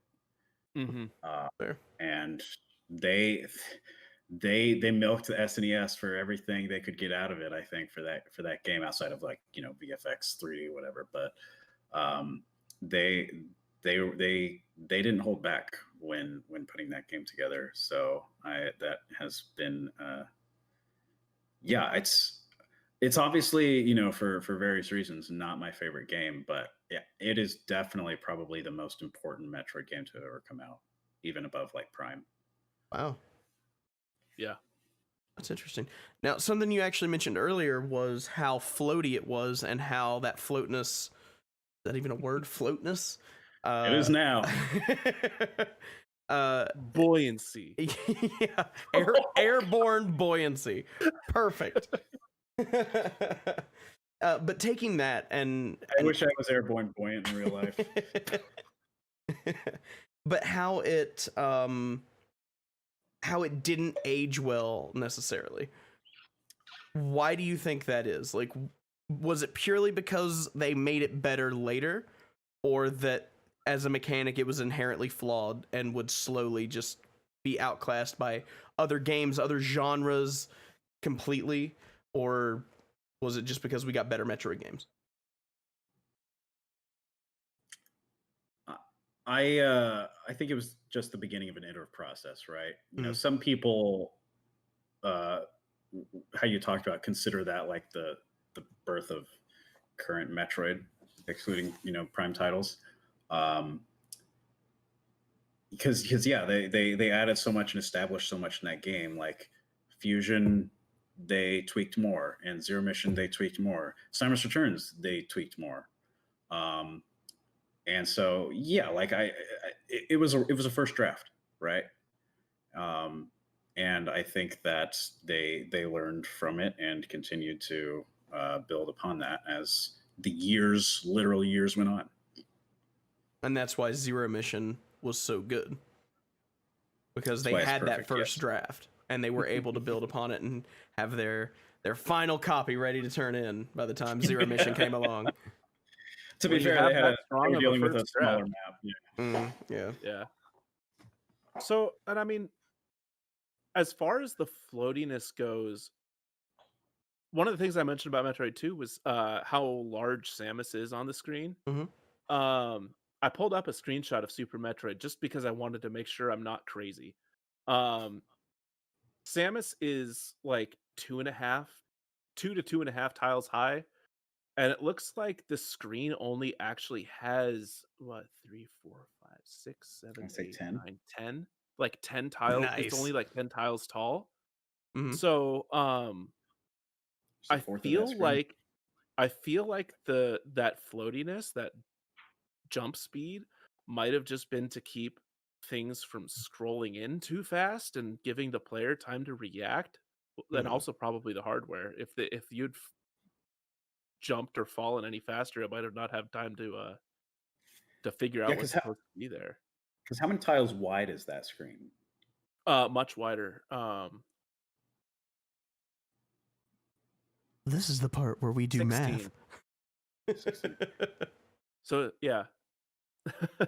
Yeah, the aspect ratio was more widescreen for games like Fusion and Zero Mission, right? So you have more time to look at things from coming from the side, and sometimes it's shorter in there to where things are scaled down a little bit, and so you can get away with going a little faster, and you have more time to optimize that. So yeah, these are all contributing factors to the buoyancy. Well, and also part of it is the UI in Super Metroid is a big black bar at the top of the screen, whereas the games past that have the icons just overlaid on top of the world. And so that's part of what squishes the aspect ratio for the actual game world. But so yeah, just I don't know, a couple I don't know, deeper down ideas as to why things might work in Super Metroid the way that they do, even if it's not how we would like them. Yeah, I mean, a lot of the defenders of Super Metroid, you'll get even though we're like coming off partially as defenders, right? We weren't. I'm pretty sure this is true for Gendreavus. We weren't playing Metroid at the time of Super Metroid's release, right? We were just a little too young. And so we don't have as much of a nostalgic connection to that game as the people who were, right? And some of them have played it since, some of them haven't. Ocarina of Time. But the sort of connection there, you remember it being like this masterpiece, which in many ways it still is. But it shows its age still, not nearly as much as the games that came before it, right? I still don't mind playing Super Metroid at all, but I might mind playing the first two. So yeah, it's all relative what we're talking about here, right? Super Metroid is a great game. It's a great Metroid game. It was just the first draft of some of the things that they iterated on later in later games. You were talking about buoyancy, and it just keeps making me think of There was the it makes me think of the water sections in Super Metroid and how they're probably my least favorite part of the game because of how ridiculously slow you move, and yet the game still acts like it wants you to move precisely when you can do that a lot less because of how extra slow and floaty it is in those areas. Am I the only one that feels this way, that the water sections are just complete dog shit? No. No. As an answer to your question, no. I'm glad I'm not I the will only make the slight defense that that's one of the first drafts. Yeah. That has not very well been as iterated on. Like even in the Prime games, like it's a little bit of a slog to go through underwater before you get the suit that just negates it Turns completely. it off. It just turns the water off. Yeah. Yeah. Um, it was another instance of Metroid and Nintendo trying something different, right? Of just like looking at the underwater levels of Mario and thinking, how can we try this in Metroid? Well, with this metallic suit, she wouldn't move very well until she gets the upgrade that lets her do move very well. They sort of did a similar experiment with the grapple beam in Super Metroid, very physics based sort of thing there that can get unwieldy, very unwieldy at times. Yeah. So yeah, that was just one of the things. Thankfully, not so much the case the grapple beam, but with the water, there's an item you get later that just negates its effects completely, and you just move as floaty as you can in the air. But it's I've lost many of Super Metroid player to Meridia, and it's one of the later areas for a reason. Yeah, very much so. It wants you to get hooked on the game and commit to it first. Whereas if they had made Meridia the first level, you'd be like, nope, I'm out. Yeah. Now, I was gonna say, unless you pop that tube and get stuck, you can get out of that. It's harder than it should be. It's a lot yes. hard. I think the first time I popped the tube and then dropped down there, I thought I had soft locked myself. I was having so much trouble getting out of there. Granted, this is like, I don't know, probably 15, 16-year-old me. Bad at video games, me. Well, I mean, to be fair, it is oddly precise when you're in the water, and it shouldn't be, but it is. Well, you kind of have to retrain your timing of things, right? Yeah. Because the physics are totally different. Right. Not totally, but different enough to where you just have like, what I'm just used to doing does not cut it here. Yeah. I've got to just pay more attention now and figure out when to, everything. So now, it's funny you mentioned that it's one of the later parts in the game, because Super Metroid has a little something that makes that a bigger problem. It has a rando, and you can end up going there significantly early. Metroid 1 and 2. Don't remind me that those exist. Now, see, Zero Mission would be okay, but I don't even want to think about old Metroid 1 and 2s being randomized. But I feel like... yeah, I bet it is. I feel like Super Metroid's rando is one of the really popular randos. Like, there's a lot of randos out there that people just haven't heard of because they're not as popular. But I feel like Super Metroid is one of the like top 10 played randos out there. And it's definitely the top Metroid rando, and yeah, you're probably right, in the top 10 randos period. Yeah, it's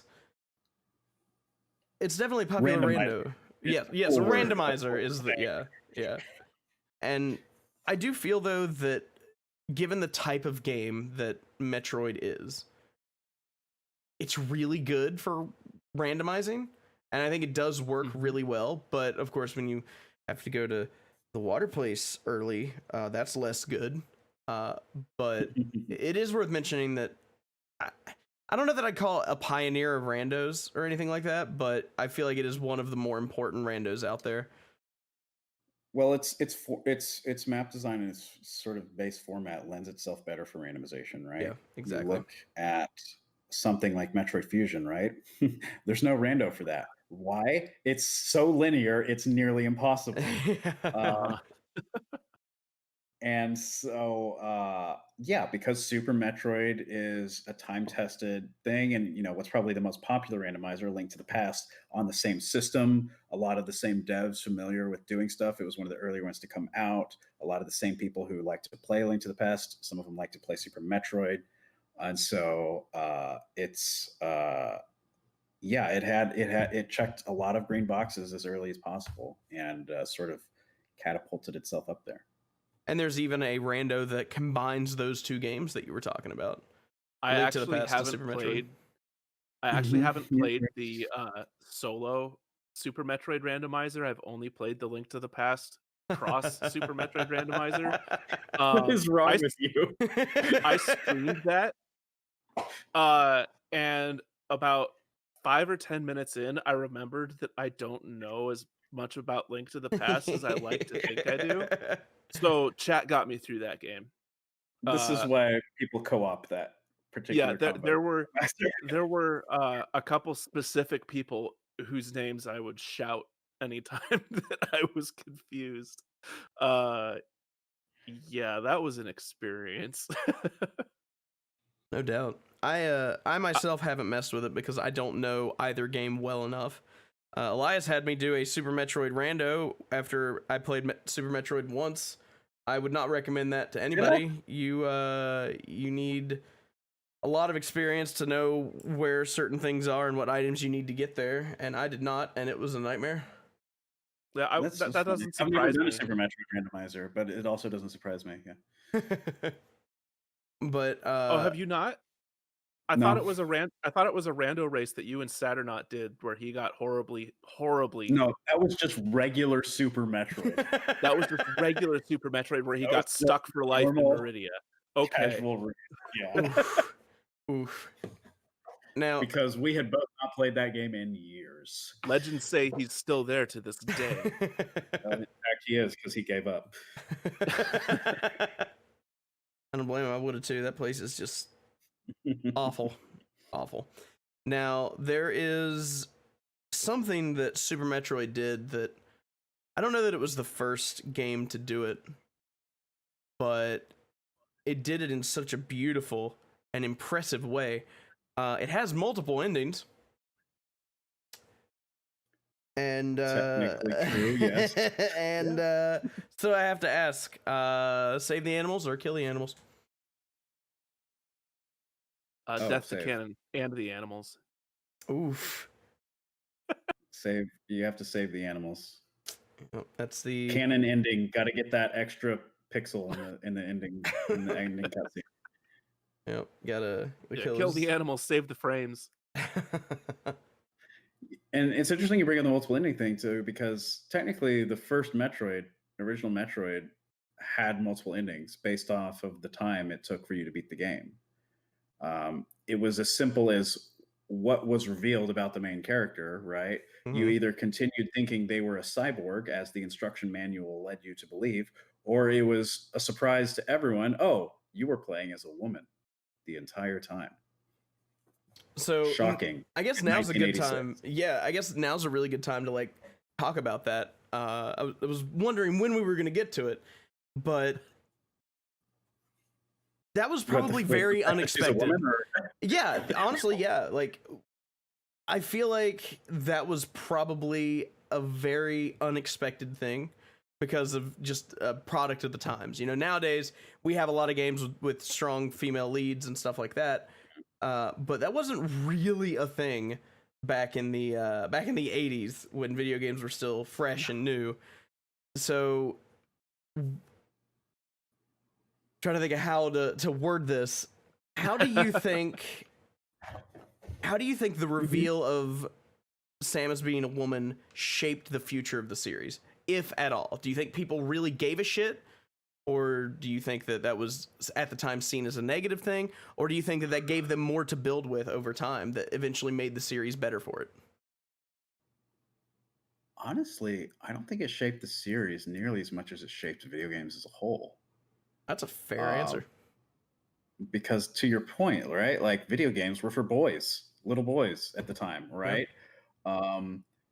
And you're playing as a girl while you're thinking you're this cool robot the entire time, and it turns out you're not. And then eventually, the chat's brought up, you have figures like Lara Croft that show up and just compound upon that further. But it shocked some people. I mean, again, we were not around back then, but just from reading about how people reacted to it at the time, there was reactions. Yeah. And I think they led the path of video games for the better, because they were just like, wow, okay, now that, people have accepted that and still play Metroid after they realized they were playing as a girl, maybe we can just make video games where you're playing as a girl, and you just keep doing that, right? And so I think it was an important step. I agree. It kind of like reminds me of like hundreds of years ago when women would write books, but they were afraid to put their names on the books, so they would use pseudonyms or have other people publish them under their names because, oh, a woman wrote this, I'm not going to read that. Again, a product of the times. Tell me more about J.K. Rowling. Okay. Well, I mean, no, but that is the reason that she went by J.K. because she didn't want people to, on looking at the cover, realize that it was a book written by a woman. And yeah, like that. I was thinking like books that were like written really, really, really long time ago, like over 100 years ago. I mean, and you bring up the point. Exactly, you bring the point that that's still a thing even today to a degree. Not as not as much as it was back then, but the fact that it's still here and still a thing. And I feel like with Metroid doing that and revealing that at the end of the first game, like Elias said, I think that it was an important step to getting rid of that, so to speak. Yeah, and in terms of how it affected the Metroid series in particular, right? That was the first game, right? And so even though the instruction booklet was misleading, in fact, they might not have just told the marketing people at all what was really going on there. It didn't affect things too much outside of just like what was told in the instruction booklet. They started referring to Samus as a her now. Mm-hmm. And until you got to where hardware let you show her face outside of just like the ending reveal sprite, right? And then eventually, you get whole story-driven games that where that's a factor, right? So eventually, yeah, it is one of the core things about the series, and but I definitely do think it probably affected its long lasting effects was on video games as a whole more so than just the series, because it's just now a fact of the Metroid series. Yeah. Now, speaking of Super Metroid, and we've talked about a lot of the stuff and how it has, it was the first draft, which means that it has shaped the future of the series. With that in mind, I feel like I know what the answer is going to be, but essential, recommended, optional, or no. I'll start this time and say absolutely essential. I wouldn't say that it's the most essential to play, but I would call it essential for sure.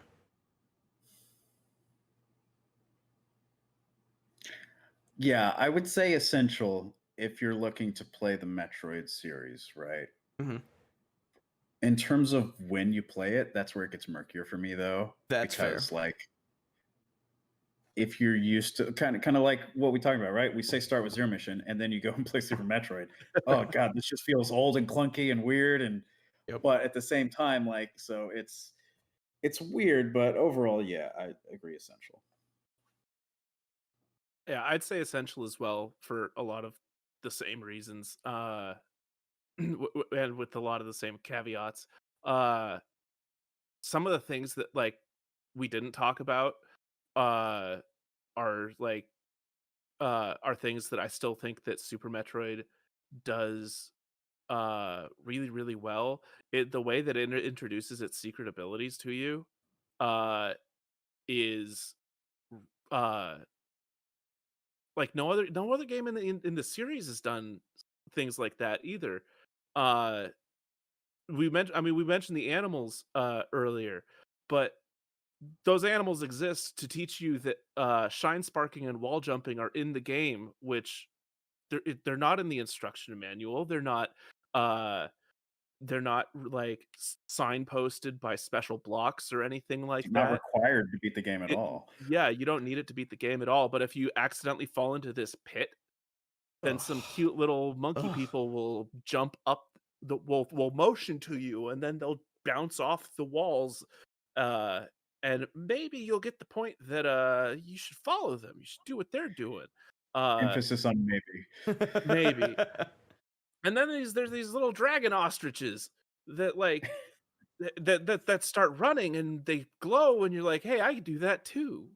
And then they zip straight upwards after crouching, and you're like, wait, those are all things I can do too. And it's like, gonna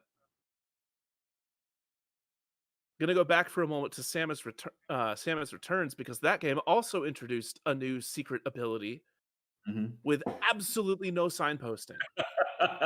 And that's one of the things that kind of bugs me about the design for it. Plug your ears if you don't want to know about the secret ability with no signposting. But if you are spider-balling onto a wall and you drop a power bomb, then it launches you in a straight line while in the morph ball to the opposite, just until you hit a wall. And that's required in order to 100% the game.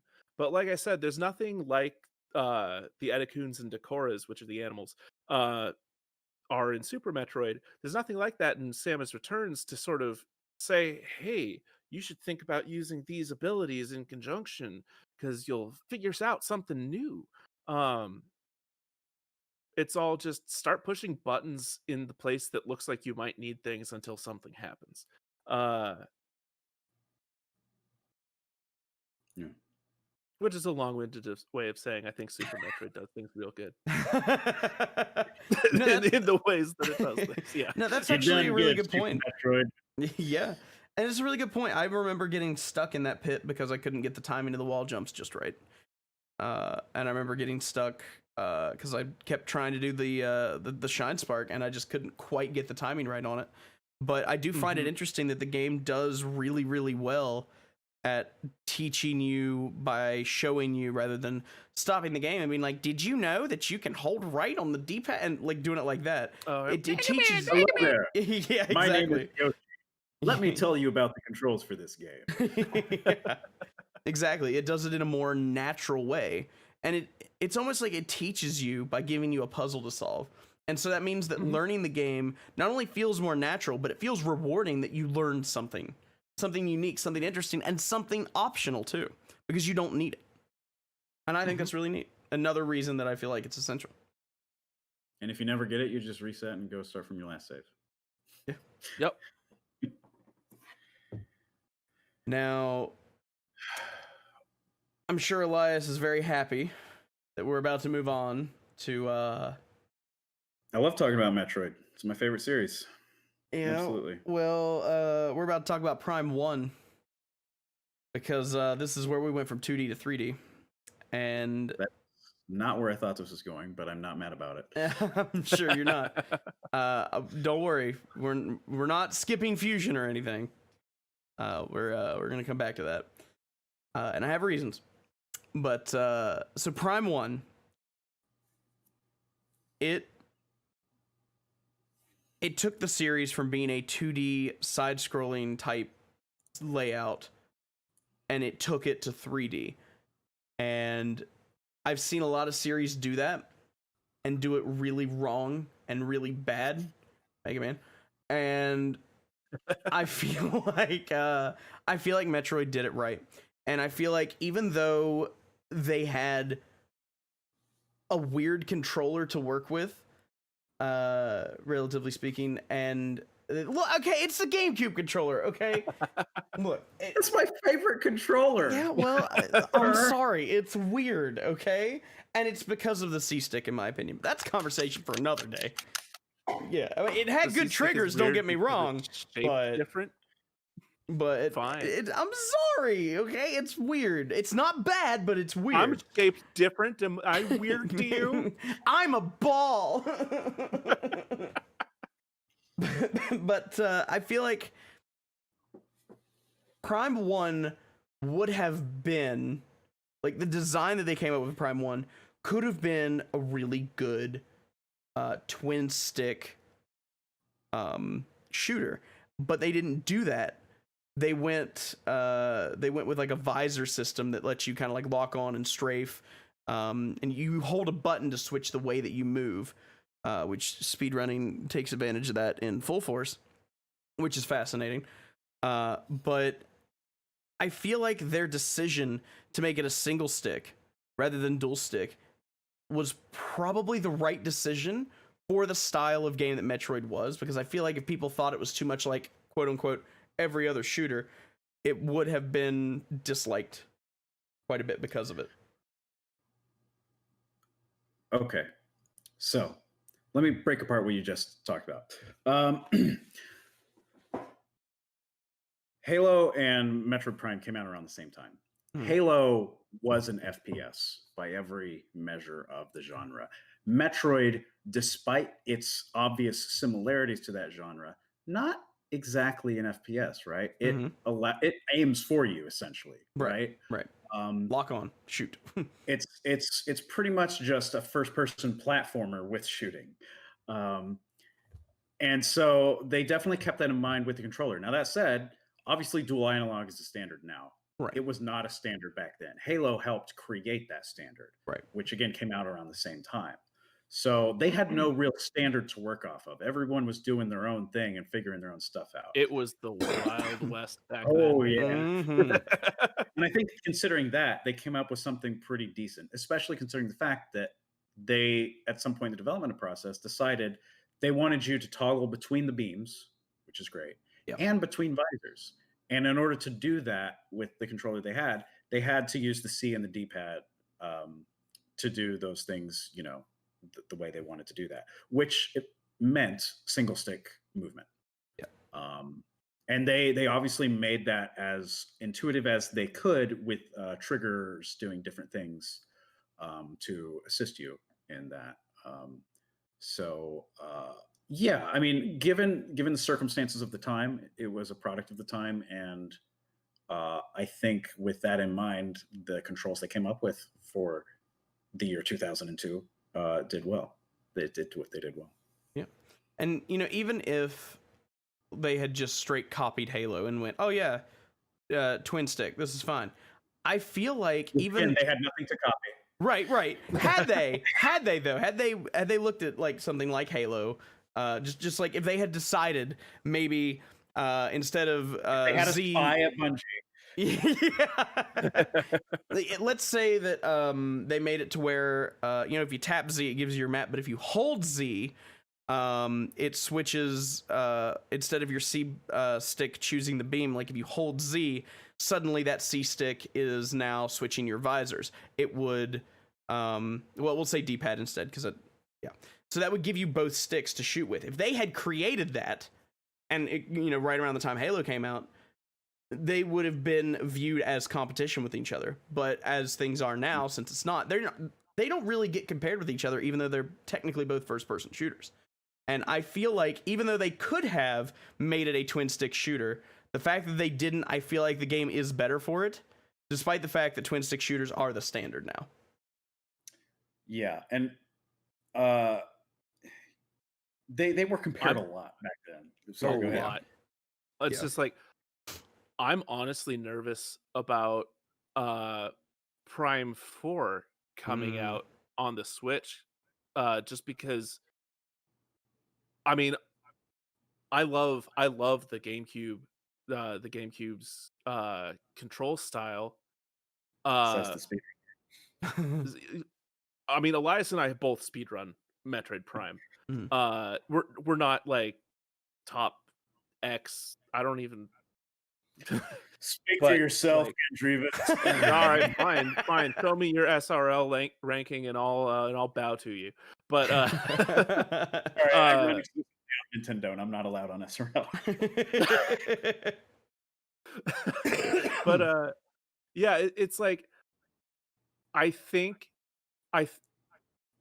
to sort of jump forward a little bit, you know, that the Prime series eventually goes to the Wii and gets pointer controls. You could do something like that on the Switch, but like, I want my old GameCube controls back. I really want that, but I also know deep in my heart that if they do decide to make it entirely controller based, oh, they're going dual analog all the way, and it hurts me deep inside to think that. I mean, at the same time, though, if they do go control based, they could offer classic controls options, right? That would essentially mirror as best they could, the GameCube, because you can still more or less do that on a modern controller. Yeah, my worry is how is the parity between the two. It's like, would it feel like a completely different game switching between the two? Would you need to take different design choices? Because I mean, that's for them to figure out. Sure, right. This isn't us for armchair designers to come up with the things Nintendo needs to do. What if Nintendo is wrong if they don't do it the way that I'm saying right now? But no, one of the interesting things about Metroid Prime, so because in order to look up, you need to be holding still, because pressing the R button in order to unlock your camera means that your one analog stick is now not moving your feet. Because of that, they actually made the conscious design choice to put most enemies pretty much at your eye level. It's like you have flying pirates who will come in from above and then hang out around like in front of you in your vision, so that you can lock onto them without having to stop and look up and around. And it's like, and then so piggybacking off that, though, the enemies that are not there, you usually hear beforehand, right? Somewhere in the room where you stop and look around, and they're usually like flying in from a specific spot to another specific spot, so you have time to look around and do something like that. Basically, pixel hunt mechanics from certain other games, but done much better. Yeah, pixel hunts. That's yeah, we'll get there. So, yeah. Sorry if I made you just throw up in your mouth a little bit. Just a little. It was just bile. It's fine. We'll be fine. So for the control style of it, we were talking about that, and in the Metroid Prime trilogy, it gave it motion controls, pointing controls. Which one do you think is better, the GameCube controls or the Wii controls? Elias and I speedrun the game, so we have to go GameCube 100%. If you were just playing, I'll speak for him on this one because I know his brain. That said, though, I highly respect what the trilogy controls did, right? Because it's essentially a blend of dual analog with motion controls, right? Mm-hmm. Which is why I think a lot of new players in the series, if they can stand motion controls at all, they typically agree that the Wii controls for trilogy are pretty intuitive for the most part.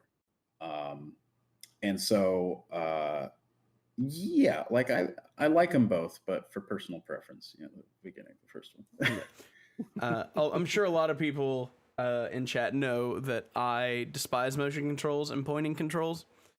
So much so that you... Yeah, so much so that I modded them out of Prime 3 and Other M completely so that I wouldn't have to use them. And I despise motion controls with the white-hot intensity of 1,000 suns. So, of course, I picked GameCube. But I do feel like as far as motion controls and pointer controls go,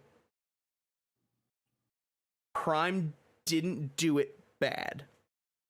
I think that Prime 1 and 2's motion controls are better than Prime 3's because you don't have to deal with thrusting your Wiimote at the TV or anything like that. Dumb gimmicks. Well, sure, yeah. By the time corruption and anything on the Wii happened, they had to give in to gimmicks that were mandated by Nintendo. Yeah, and for some reason, around that time, Retro stopped working on Metroid. Who would have thought? Yeah. Beat your DK bongos with your Wiimote and nunchuck. Real speedrunners of Metroid Prime 2 Echoes play on DK bongos. I'm guessing someone has done something like that at some point. You would be correct. People have beat Dark Souls with Guitar Hero controllers. People can play anything with anything. Didn't someone beat Dark Souls with a banana? I swear someone beat Dark Souls with a banana. I don't know. That's your homework for next week's podcast. Watch that run. I'll find the person that did it and have them on and be like, okay, can you please explain to me what possessed you to beat Dark Souls with a banana? Why? But after having played a lot of Prime, the two of you, would you say that 3D works for Metroid? Because I know there's a lot of purists out there that are like, it needs to be 2D to be Metroid. But do you think 3D Absolutely works? Not. No, not at all.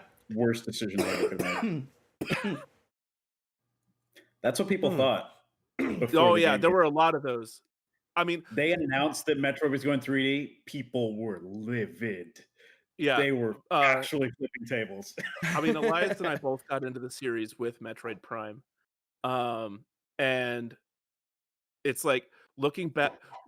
We got into the series, we got into the communities surrounding the series, and looking at all the conversations that were happening on these message boards there were absolute diehards who refused to admit that the people who liked Metroid Prime had two brain cells to rub together. It was yeah. There was a real civil war going on. To be fair though, it's because of the fear that of what you brought up earlier, where they had seen 2D series go 3D poorly. Yeah. And they didn't want that to happen to their beloved Metroid, right? Especially when the last game that came out before Prime, because Fusion and Prime came out the same day, was Super Metroid, right? Yeah. The pinnacle, the end of the trilogy, right? And then here, let's do another one. And so, fortunately, it turned out all right. And most of those people who were like that eventually, gave it a chance and saw it wasn't came around, yeah. bad at all. But yeah, to go back to the question, obviously we're both biased because Prime and Fusion as a sibling to that got us into Metroid. And so 3D was always around while we were Metroid fans. Right. But often people compare, they liken the first Prime game to like a 3D Super Metroid almost, because it follows a lot of what worked for Super Metroid and took that to first-person GameCube Metroid. And where Super Metroid does not age well, Prime does. And I will always love it for that. Yeah. I still think that Metroid Prime, I mean, it looks better than some Wii games do. Maybe even some Wii U games. Maybe even some Wii U games. I don't know what wizardry they pulled to get things looking as good as they did on the GameCube there. Probably just really simple geometries with as good a textures as they could do on the GameCube. But like, yeah, it looks great. No, go ahead. Okay, yeah, it looks great. It feels great. There's none of that like really awkward stuff that can happen in 3D where I feel like I'm here but I'm actually over there, and pushing this button made me go do that instead of this because I was over next to the guy, and yeah. There's a long storied history about how like Metroid Prime and 3D Metroid came into existence, right? Because they used a Western studio for the first time. They hired like the best of the gaming industry at the time onto it. They spent years, trying to, think about what would be good, and eventually the product they came out with was great. And then they had to rush sequels, but we'll talk about those in a minute.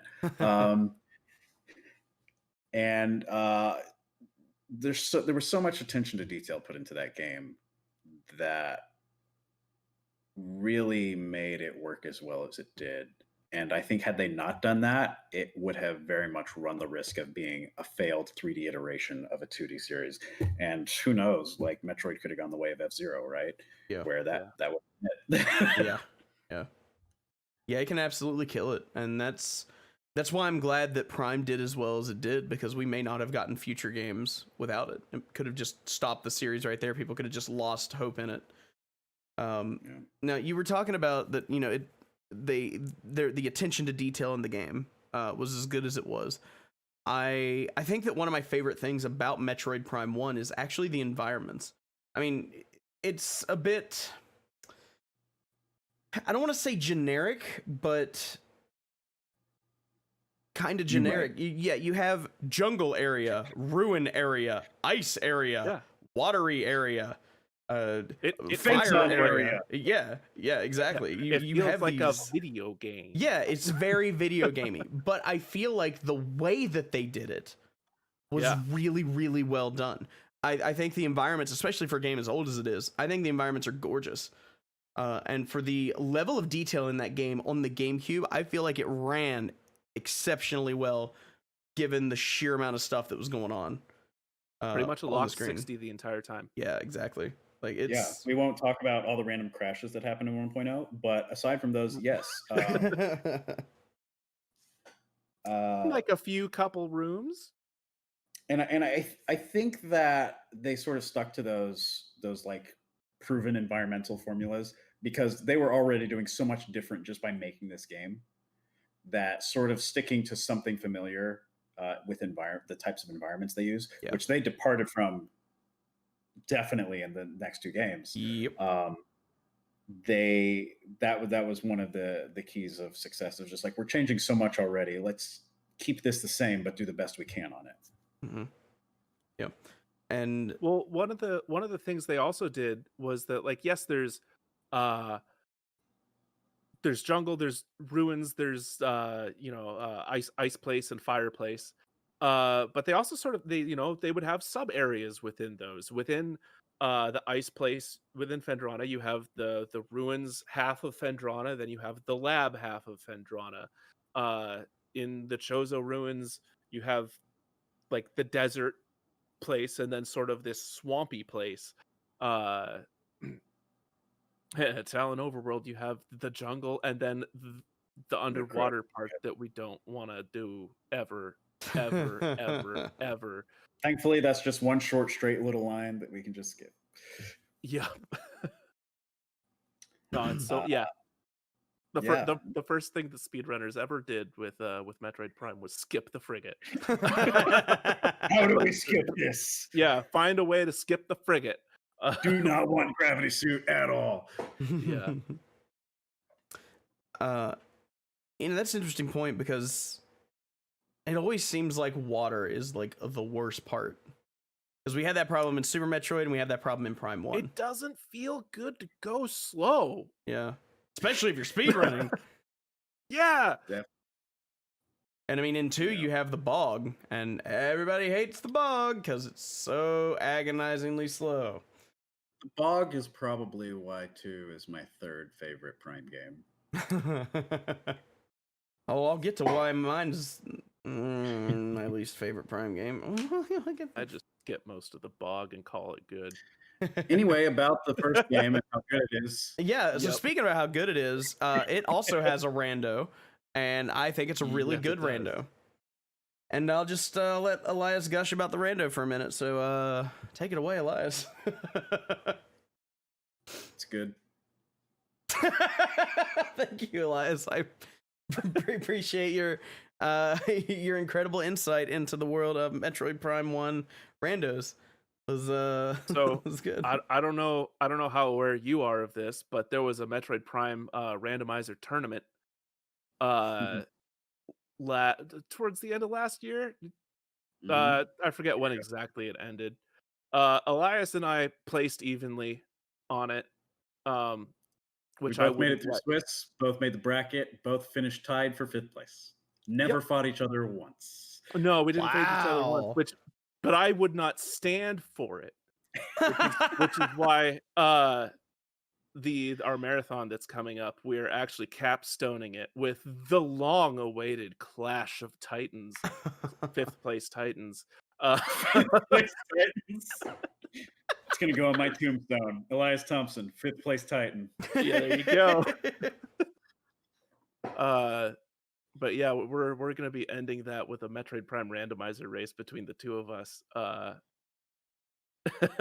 And ironically, hours before that, we're just also going to race each other in the normal game too. Yep. Which historically he's just been for better fun. at. That one's just a friendly, you know. Well, I mean, Elias, Can you one tell me thing like this video game? if I can beat you at vanilla Metroid Prime.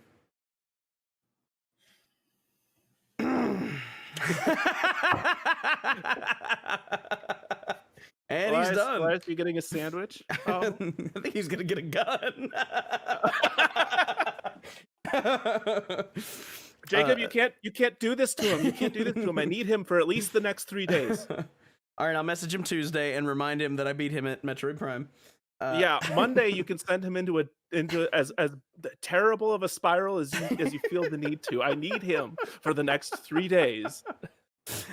For those of you that don't know, during a charity event, Elias and I did a race of Metroid Prime, and I am not super good at Metroid Prime because I've only played it twice. Well, 3 times counting the rando. And Elias has played it a lot more than that and is significantly better at the game than me and knows a lot of speedrun tricks. But we raced it anyway. But there were chat incentives to slow him down, and they went a little nuts, and it gave me enough time to actually beat him. Elias, you didn't tell me that Jacob was the guy that you raced. Jacob was the guy that I raced. Now you know. Now I know. Yeah, it was pretty great, and I had the worst Ridley fight of my entire existence during that. Took about an hour and a half, or at least that's what it felt like. A little solace in the fact that after I had gone from back and forth between Metroid Quarantine B and my ship for the 5th time in a row, I looked over and saw that he was still fighting Ridley. I was just like, oh, he's been fighting Ridley for the past 10 minutes. Maybe I still have a chance. No. And then I won. But I would say that the overall Prime 1 is my favorite Metroid game. The environments, the enemy designs, except for those stupid ghosts, they can fuck off. The different elemental beams that you get, I don't know. To me, Prime 1 feels like more of an adventure than any other Prime game or any other Metroid game. And I love that feeling of exploration and leveling up. And I feel like backtracking that game is done pretty well, all things considered. Yeah. As much as we've been gushing about it, though, it's by no means perfect. No. While I understand why they did it, the sort of artifact collection towards the end, especially with as many as you have to collect, definitely feels like it's a shoehorn way of just make sure you explore every inch of this map before you beat the game. Yeah. As opposed to like what previous games have done, where it's just like beat the main bosses, and that in itself unlocks the end of the game, which they could have easily done because the last progression is on the last boss before that. Right. But they just chose not to, for whatever reason. And they improved that methodology as the games were released. The Prime games were released after that. Improved. But, that's one of the that's definitely one of the weaker points. Yeah. It's my least favorite part of Prime 1. It is the blight on an otherwise phenomenal game for me. Because you go to this place and it's like, we're going to give you vague clues as to where these 12 things are, and they are hidden. Some of them are hidden really, really well. Good luck. And that's it. And it sucks. Your first time through the game, it's a nightmare. And Phendrana's Edge is so easy to find, though. So easy to find. The door is just right there. Uh-huh. Behind that one wall. Uh-huh. That's not scannable at all. And gives no indication that it's hiding something. It's I think it's the only door in the game that isn't on your map until you reveal it. And that's correct. To me, that's not clever. It's inconsistent. And it's frustrating. Well, similar to how have you 100%ed the game yet? Once. Okay, so you know about the morph ball tunnel hidden behind leaves that goes out of the map entirely in Chozo Ruins. Yes. He knew about it at one point. Yeah, I used to, and then I decided to never 100% the game again. Yeah, in the Chozo ruins on the other side of the giant magma pool. Like I said, it's a morph ball tunnel covered with branches and leaves. That if you looked at the map, you wouldn't ever have a reason to think there would be something there, because when you go through the tunnel, you are in the void as far as the map is concerned. That was the last item I got on my first 100% run. I don't think that was the last time I got on my first 100% run, but as I went back to the game and tried to do 100% ones after that, just based off memory, I was like, I know this game. I know where every item. I went and got every item. I was just like, why am I at 99%? Why am I missing this missile? What's going on here? I've always found that things like that, a lot of the secrets that you find in the Metroid games, they're not on the map at first. And then when you find them, it shows you, oh, hey, look, there's more map over here now. Haha. And it feels fine that way. But then you get things like that where it's like, I'm in the void. Why are you not showing me that I found a good? I don't know. It's just not very satisfying to me. You find something extra on the map. Like, I'm just going to use Super Metroid as an example. When you find a hidden area, it's a different color on your map to be like, you found this and this was special and you did it. You figured out there was a secret here. But then, like, with that tunnel, it's like, did I just break the game? Didn't happen. Is this a glitch? I don't know. It just doesn't feel good to me. Can neither confirm nor deny the existence of that tunnel. Just as Secret Service. Ghosts probably guard it, so that way they're just trying to keep you away from it. I think there's a couple other points. I know at least there's a couple other points in the series where it has your little icon standing out in the void, but I think there's a couple other points even in Prime 1. I can't remember if the room with the X-ray visor. Oh, that's totally in the void. Yeah. Well, once you scan it, once you're there, it makes sense. But from the map perspective, that's it. Yeah. Once you blow up the walls with the power bomb there, you're off the map. So, yeah. I would say it's one of those situations where it's cool because you can't get out of there without blowing up the walls. And it even has a clue for you, that enemy that spawns and has a very high chance of dropping power bombs. You're like... You're totally right, Jacob. I feel like I'm missing something here, Elias. No, Elias is giving you his, actually. I'm ready, Elias. Yeah. No, I'm just flexing speedrun tech. There's speedrun tech to get out of there without blowing up the walls, but we blow up the walls anyway because there's an artifact on the other side. There's an artifact back there. Yeah. One of the 12 things you need to beat the game. But I feel like that particular instance, because in a normal playthrough, you would have to, you're stuck there and you're like, what do I do? And then there's an enemy that keeps respawning and is going to keep dropping power bombs. And that's probably a good hint that, maybe I should use that. And then it cracks open the walls and you're like, oh, and then you have this whole big area. And that's cool. That's a cool way to do it, in my opinion. As long as you realize what the game's trying to tell you. If you don't, it's very frustrating, of course, but, that's how it goes sometimes. Anything else you guys want to add about Prime 1? It is broken in the best ways possible. Like, I just want to throw that out there. King of Collision. One of probably... Oh, hi, Zelda Universe. Thanks for showing up. Well, hello there. Whichever one of you it was that was playing today. Yeah. But yeah, it's like one of the worst things that I think Nintendo did with the franchise after Prime 1 was fix the bugs in Metroid Prime. Well, you say that, but they just tried to fix the bugs. We just found ways around. Then we found new ones and stuff. But like, Prime 1 was broken in a way that wouldn't affect you if you weren't trying to abuse it being broken. Yeah. Which you had to try to break it. You actually have to try in order for the brokenness to bubble up, and that's the best way to be broken ever. That sounds like a but challenge. Once you're there, you're just like, once you're there, world. Yeah, no, I can't. I honestly, I can't play the game normal anymore. If you told me to do a vanilla run, I would have to remember how that's supposed to go, and even along the way, I would be doing a whole bunch of really stupid speed tricks in order to. Just jumping and turning and jumping and turning. Yeah, yeah. You'd look at me and you'd say, "You're supposed to be playing the game normal," and I'm like, "I'm following the vanilla path. Is that not enough for you?" Don't deny me my R jumps and bunny hops, please. I'm scan dashing all the way to the end here. Scan dashing is so cool. I'm still so proud of myself.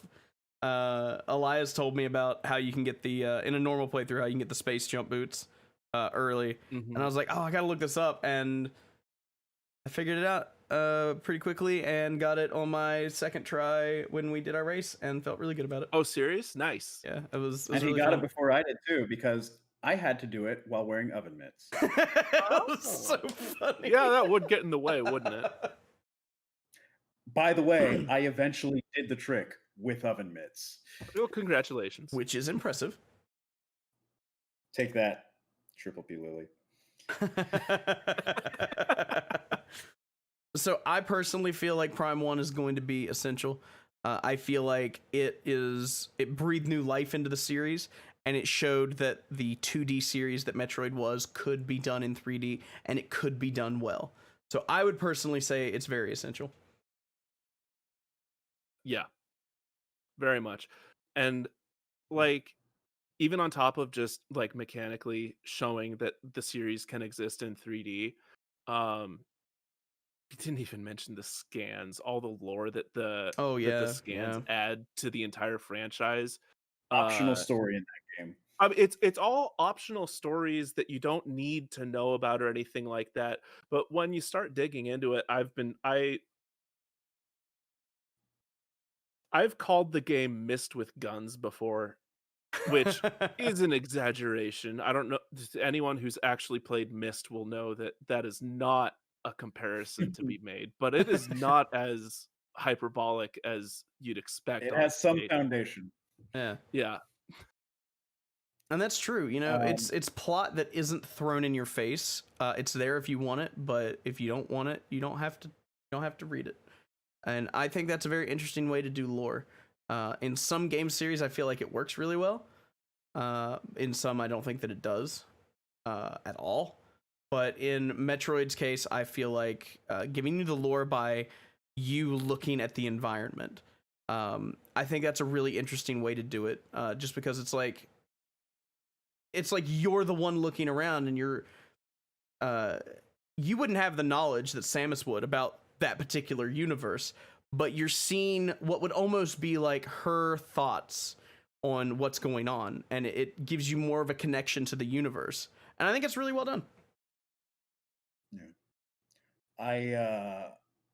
I would also rate this game and no.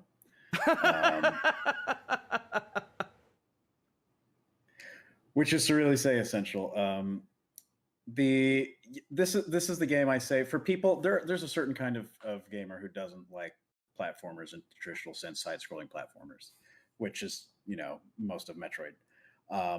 But this is different enough from that to where this is the game I recommend they start with if they just have an aversion to that, because it's still technically platforming. It's usually more what they're used to in a 3D environment, and it's, even though it has its place in the timeline, the story it tells here is removed enough from the main plot to where you don't need that context to fully enjoy this game, I think. So I would say essential.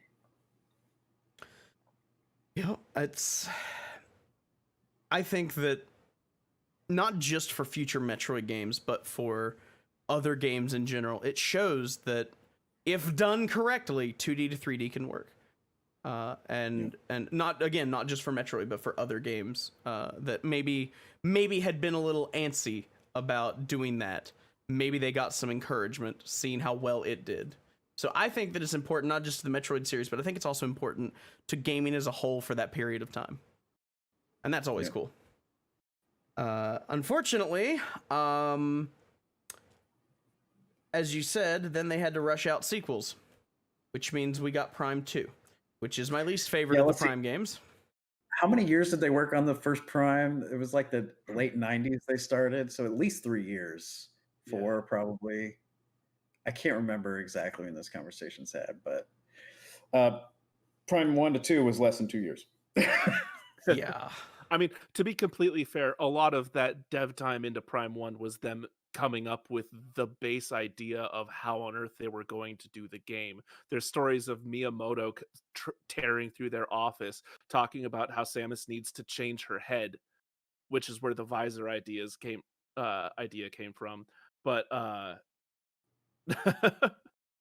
head. But yeah, it was a much faster turnaround. Translation's interesting. Yeah. Oh. So, as I'm sure most of you have guessed by now, I'm not the biggest fan of Prime 2. I will say that probably my least favorite part of Prime 2 is the design of backtracking. A game makes you backtrack entirely too much, in my personal opinion. Not just for 100%, but even just playing the game normally. You're bouncing around like crazy, and it becomes very tedious, in my opinion. I thought that the idea of having the light world and dark world, so to speak, I thought that was a really neat concept, but I really, really, really wish they had designed it more like A Link to the Past, where there was a spot where you could just go into the dark world and then you could just hit a button and pop back to the light world. Now, given the way that the levels were designed, that would have broken the game in half, but I really wish there was a way they could have designed it to make it a bit more accessible rather than, oh, I need to go to the dark world. Oh, well, let me spend 5.5 minutes going to a place where I can do it. It got really tedious for me. I also would have liked if the dark world didn't try to kill me by just existing in it. Yeah, I still don't understand that design choice at all. Now, I would understand the what's it called? The Ing Storm, I think it's called, where it had like certain areas blocked off where you would just take insane damage. That made sense, but just being in the dark world anywhere and you're just dying, and that was so dumb to me. But the Ing Storms, like if they would have had Ing Storms in particular places to keep you from going off the path they wanted you to take, that would have made more sense and made it more fun to explore. But because you're taking damage every second while you're in the dark world, unless you're in one of those little umbrellas, it's like the game is actively punishing you for exploring in a game where you're supposed to explore, and it just drives me insane. I can tell you feel passionately about this topic. Yes, I love so much of the concepts in Prime 2, like the idea of having a light beam and a dark beam, and then eventually you get a thing that combines the two for a stronger effect. That is so cool to me. And having separate ammos for the light and dark guns, that's also a cool concept to me. Disagree. I will say that I like that concept as a game concept, not as a Metroid concept. It would be kind of like if you had a sword made of light energy and a sword made of dark energy, and if you like use them in such a way, you could deal extra damage by clashing them together when you hit your opponent's weapon. Like that kind of concept of blending different energies for effect. The ammo part, like I feel everything like else in Metroid's in Samus's arsenal has sir, I don't need your laughing. If you could just turn off your camera, please. Everything else in her arsenal is pretty much ammo based, except her beam and her morph ball bombs, but that's barely a weapon and more of a tool. Yeah. Her beam is always just like you get what beams you want, but then you just shoot it and it's fine. That changed with this, and I was not a huge fan of that. I also appreciated the creativity of the beams themselves, just not the ammo part. Yeah. I felt like the beams are distinct, and if you use them correctly, they are surprisingly powerful. And I feel like had they had that unlimited ammo effect, then they would have either had to have really lowered the damage output on those weapons, or just not they designed for that mechanic. Right? I do say that it is kind of annoying having to get ammo, but I do think that the concept of killing enemies with the light beam gives you dark ammo and vice versa. I think that is an interesting concept. It keeps you from using the same one over and over. It's just like switching back and forth. It keeps you thinking in combat a little bit more. It engages you more with the combat. But see, I don't want to think with beams. If you remember the mechanic, then it's really easy to be using it properly and also keeping your ammo high. But again, to Elias's point, it's like if you're not used to ever thinking about it with beams, then you're gonna be at like you're gonna run out of ammo real quick, and all of a sudden, in order to open a door, you're gonna have to stand in front of it and charge your beam because that's the only way to get a single shot off. Yeah. Which, by the way, is never a trick that's explained, and so it's quite easy to just think you're stuck in a room forever. Yeah. Yeah. I think it does explain it to you, but it's in one of those crawls that pops up once, and I think it's like right after the light beam, right after you get the light beam towards the beginning of the game. So if who's reading crawls after you get the light beam? Because after that, you're just like, I have both beams. I am unstoppable until I run out of my 50 ammo.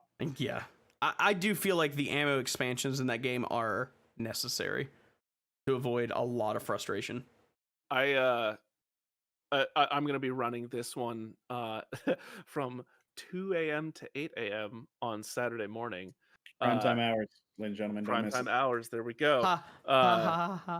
Yeah, and I just finished a practice run, and it's like, okay, I need to make sure that during my route I get all the ammo expansions because those are not optional. Yeah.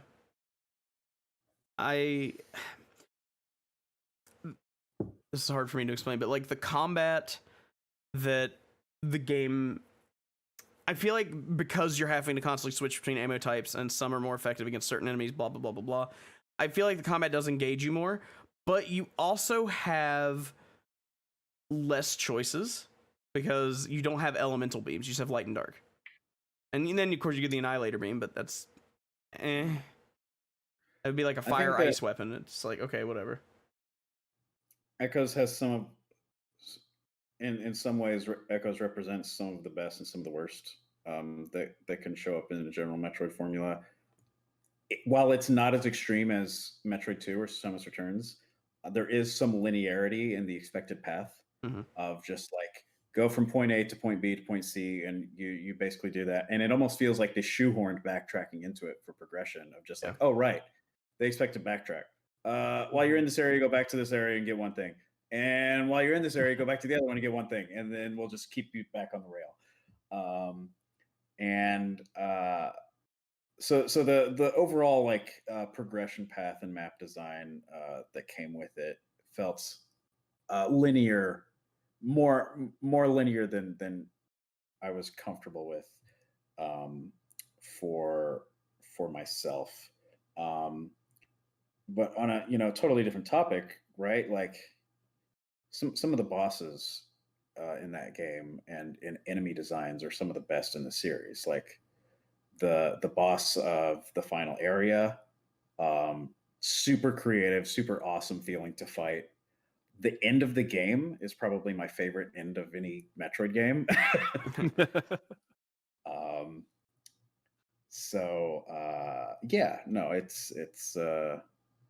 It has its strengths and weaknesses for sure.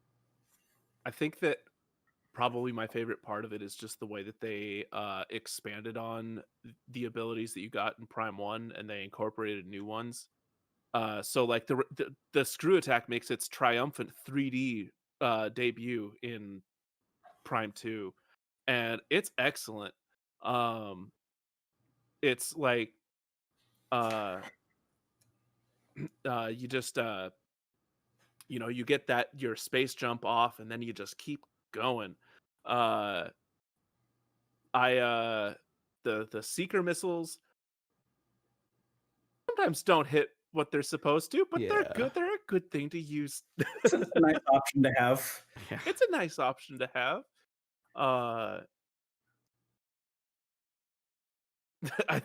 Someone says, I think we talked enough about water levels. But I don't think we have any reason to bring it up again. But I think the gravity boost. Continue. I think that the gravity boost is a really nice iteration of the gravity suit that again, it's basically a gravity suit with a little bit extra on it. With that the propeller that you get, basically. Yeah. Gravity Suit Plus. Yeah. Getting to You might boost on say it Fireball has Pack. an extra gravity feature to it. Not sure I like that. It's funny though, because there is something about Torvus Bog I want to say. It sucks, and I would say out of all the areas in the game, it is my least favorite to navigate. However, aesthetically, it's my favorite part of the game. Yeah, like the music throughout the entire game, really, and in Torvus Bog especially, is great. Yeah, and I love the way the place looks too. For being a bog, it looks pleasing. Yeah. Better than the first area of the game that's just like desert, but dust. We took all the color out of it. Yeah, we took the interesting parts out of the desert. Yeah, here's a grayscale desert. Enjoy. Thanks. And it's so boring. Like well, it's like there's desert, which is what I would call Chozo Ruins, and then there's like wasteland, which is what the temple grounds, well, and I guess Aegon feels like, where it's just like there's just nothing interesting to look at in all of this sand and dirt. I think what happened is Sanctuary Fortress just sucked all the color out of those areas. Oh yeah, okay, there we go. Yeah, into its machinery. I feel like that place is a bit much sometimes. You think that might have been a hardware limitation? Did they have to take all the CPU cycles out of Aegon waste? Yeah. Is that how it works? They had to give Aegon the lesser TVs. Yeah. God, ew. I say that both Metroid Prime 1 and 2 are 1 gigabyte. Yeah, that's true. Yeah. Oh, storage has come such a long way. The things you can do with this game's 100 gigs now. I'd be impressed to see. Look at all the gigs they'll have for Metroid Prime 4. Oh yeah. This is where I'd play it if they'd release it. But yeah, I feel like it is aesthetically pleasing, but I just hate the water part because water sucks in Metroid games. So I live in the Pacific Northwest, where it is green and trees and rains. And sometimes when it rains, it is swampy just a little bit. It's a little muddy. I had once where I was walking through campus at when I was at University of Washington, and it was dumping outside, and I was just trying to get to my next class, so I took a shortcut through this little grove of trees, and the Torvus Bog theme came on my headphones, so I just stopped where I was, and I said, "Yep, yeah, this is right." That's incredible. I was late to class, and it was worth it. He just stood in the rain and just wallowed. You know what? Yeah. Anything else you guys want to add about Prime 2 before we move on to 3? It is my second favorite Prime game. Interesting. It's my third favorite, but I do appreciate the things that they tried with it. Right, a lot of Metroid games is just trying things. And they definitely tried things different for Echoes than the original Prime. A few of them were good, a few of them weren't, in my opinion. High highs, but low lows. Yeah, maybe not quite as extreme, but yeah.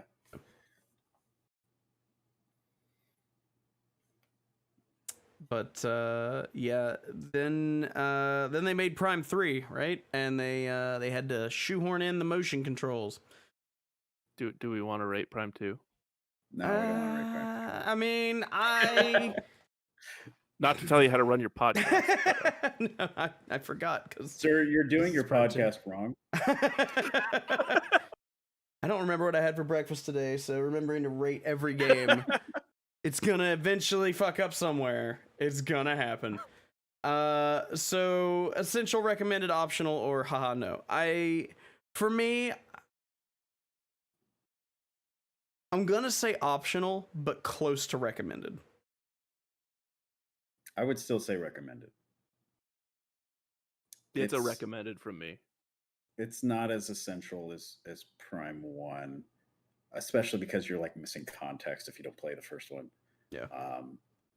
But I would still definitely recommend it, and I've literally just bought the trilogy on the Wii U eShop for people and just be like, yeah, go play the trilogy, go see a Star Wars. That's fair, man. though. Especially when it went down to $10 on the Wii U, that was an easy choice to make for people. Good time. I mean, as many gripes as I have with it, I would absolutely pay $10 for it. Yeah, and it's 2 companions. Yeah. Oh, yeah. Ooh, I'd pay $60 for Prime 1. Prime 1's just so good. I would and have paid more. And nobody was surprised. Of Prime 1 that you can speedrun, that's like still full list price or more. It's worth its weight in gold. Yeah. So with Prime 3, probably not going to linger on this one too long, but they had to shoe in motion controls, and I've never played the game with motion controls because I've modded them out. But do you think that for what they worked well? Yeah, I think so. I think that they're just like, okay, for this one on the Wii, use motion controls, and they're just like, okay. And yeah, like we said before, with playing the first 2 on the trilogy version, which used the same controls, they did well on adapting to the requirements they were given, so to speak. It's essentially dual analog, but pointing your arm cannon at the TV, so yes, while I understand some people, such as yourself, can't stand motion controls, for what they are, I think they did pretty well. And along with that came innovation of like hyper mode, which was kind of tied to the plot, as a plot device, while also being a gameplay mechanic. And as a result of that, beams now stacked instead of being switchable. And one of the bonuses actually they did get from using motion controls was being able to do a lot more things with the grapple beam feature, because you can do a lot more than just swing from a branch at that point. Yeah, pulling shields off and stuff. Just to think it was what you could do. Yep, it's one of them. Yeah. And I think that's neat. I think that some of the gimmicks that they did that was more than just pointing at the screen, I think that they were kind of interesting. Of course, I didn't do them with motion controls. I did them with button combinations, but still, I feel like a lot of other games have done motion control stuff a lot worse. Still not a big fan of it because, honestly, one of the biggest reasons I don't like motion controls is because every single game I play, I stream, and motion controls when you're streaming is a pain in the ass. Especially since I play all my console games on monitors.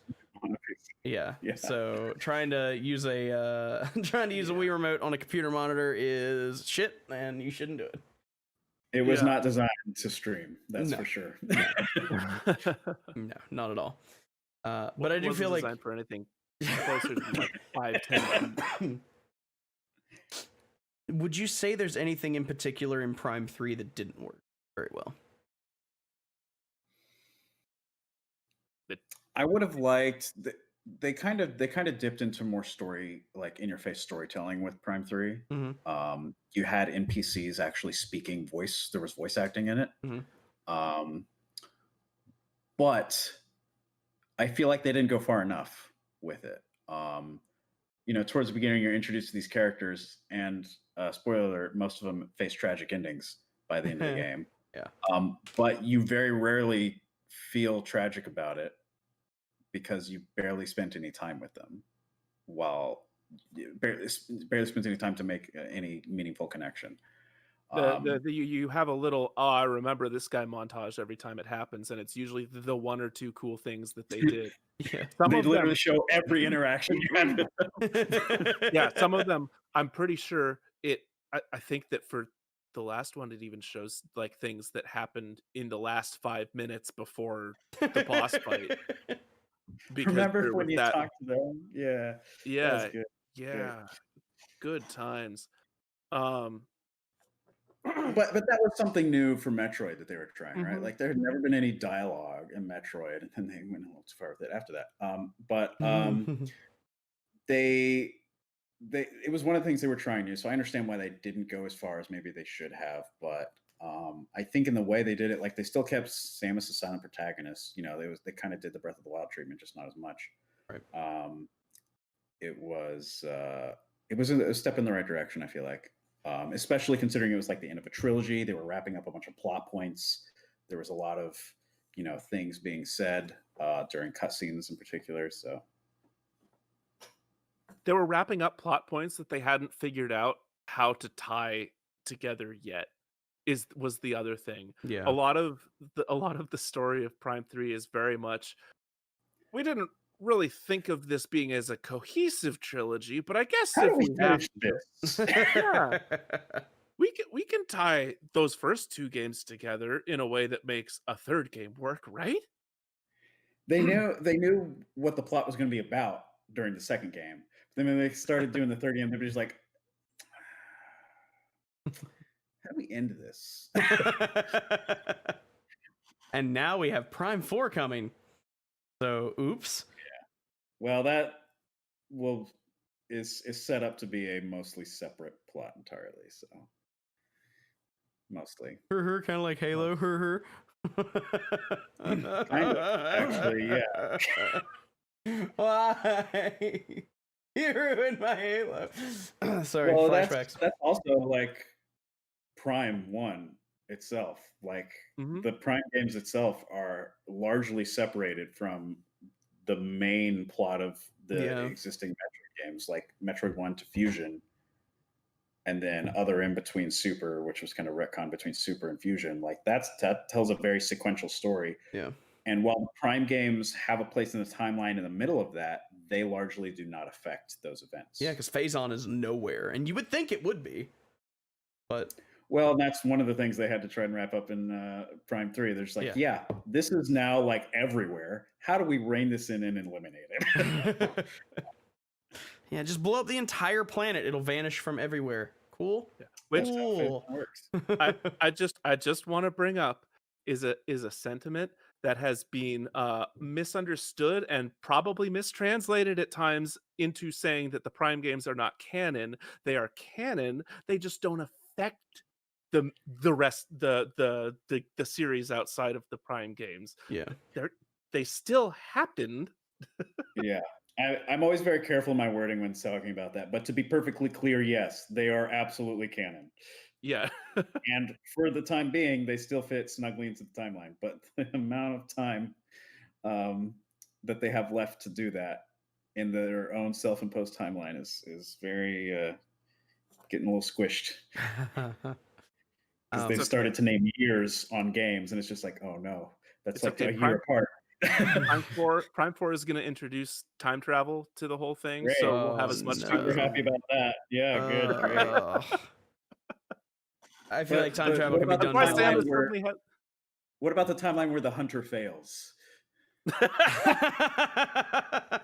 I was going to say, it's why Samus suddenly has gray hair in Fusion. She's aged like 50 years over the span of 5. Oops.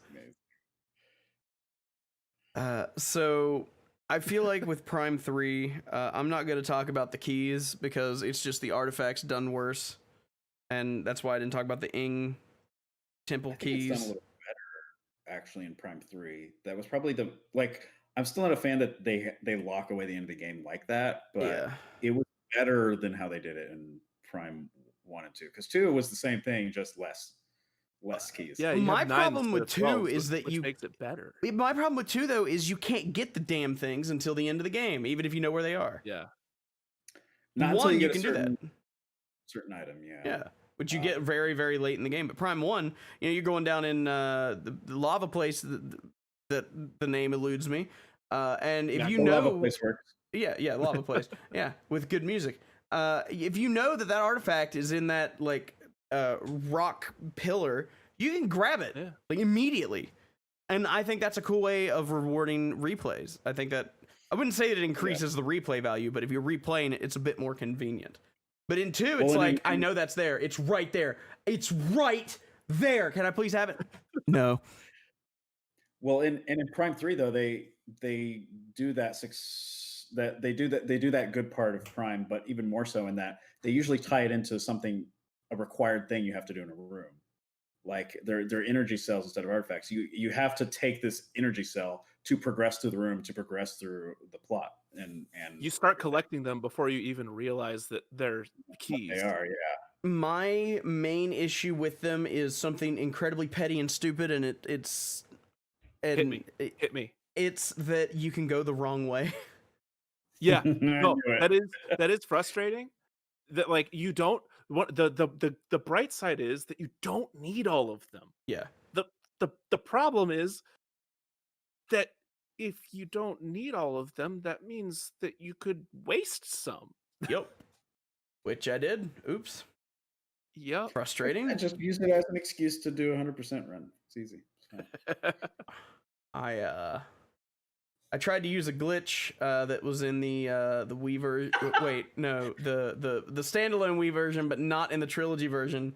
I tried to do it for about a half an hour before I found out that it didn't work in the trilogy version, and felt like an idiot. So, yeah, and I blame Elias for it. Jacob, don't feel bad. 2 years ago for the marathon, I ran Prime 3, and in my prep for that, I spent 2 hours trying to do probably that same trick before I realized it doesn't work on the trilogy version and only on the standalone corruption game. So, yeah. Such is the folly of being a sequence breaker in games but you that know have what? multiple releases. Yeah. Shout out to Prime 3's original release, having the only curse word to ever appear in the Metroid series, Admiral Dane saying the word damn, wherein in Trilogy, he says no. They patched it out. That's so weird to me, because like, I mean, if he had said fuck, it might have been a little different, but I mean, it's just, oh man, I would have bought that game 5 times. A little bit. Yeah, I would have played that. My parents would be like, "This is the game they like so much." But yes, to use a term from the other kind of Zoomers, we stan Admiral Dane. Oh, absolutely. Oh no, that word. Thank you. No, Thank you. we have our own alternative canon for how Prime 3 should have gone, and Admiral Dane plays a big part in it. Yeah, he's we like Admiral Dane.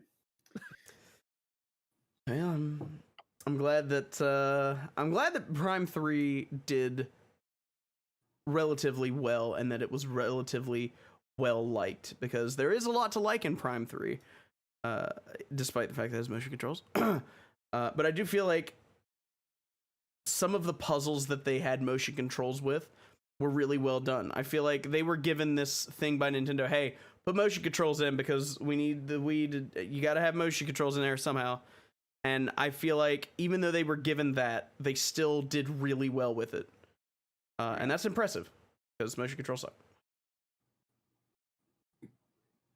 So now I have to ask, with Prime 3, essential, recommended, optional, or no? Definitely recommended. I don't think I could make it essential without making Prime 2 essential, but I could definitely make him recommended. I'll agree. I think it is recommended. I think it is just good enough for me to recommend to somebody to play. I would say, and of course, because of that, I would say that I guess I recommend the entire Prime trilogy. Of course, if you had to only pick one, it would be Prime 1. But I do say that 3 is better than 2. Would you say that if you had to play that with motion controls? I don't know. That's a tough question You'd for have me. to play with motion controls. Yeah, which is never gonna happen. So maybe. I feel like I would have liked the world a lot more than 2, but I feel like the controls probably would have gotten on my nerves. So I feel like if I'd actually use. Yeah, go ahead. Oh, I feel like the I would probably have said optional had I had to do it with motion controls, just because I really hate motion controls that much. But the game isn't bad. They worked with what they had, and it's not that the motion control puzzles are bad. It just the idea of constantly have to be pointing at a screen is super gross to me. And I have a VR headset, and I love playing shooter games in VR because you're using your whole body in a much larger environment rather than pointing a dot at a screen. And I feel like, of course, that was a limitation at the time, but I feel like if you were to somehow get Prime 3 to work in VR, it would be incredible. You can play the first Metroid Prime in VR. What? Yeah, have you not heard of Dolphin VR? No, and now I'm terrified. And I feel like it probably doesn't work that well. Yeah, I was gonna say I'll couch this by saying it's the only VR game that's ever actually made me sick. But you can play Metroid Prime 1 in VR. That's terrifying. I have a stomach of iron. When it comes to that VR. Makes me want to try it in VR, actually. Same. But Prime Same reason 1. I bought a Virtual Boy.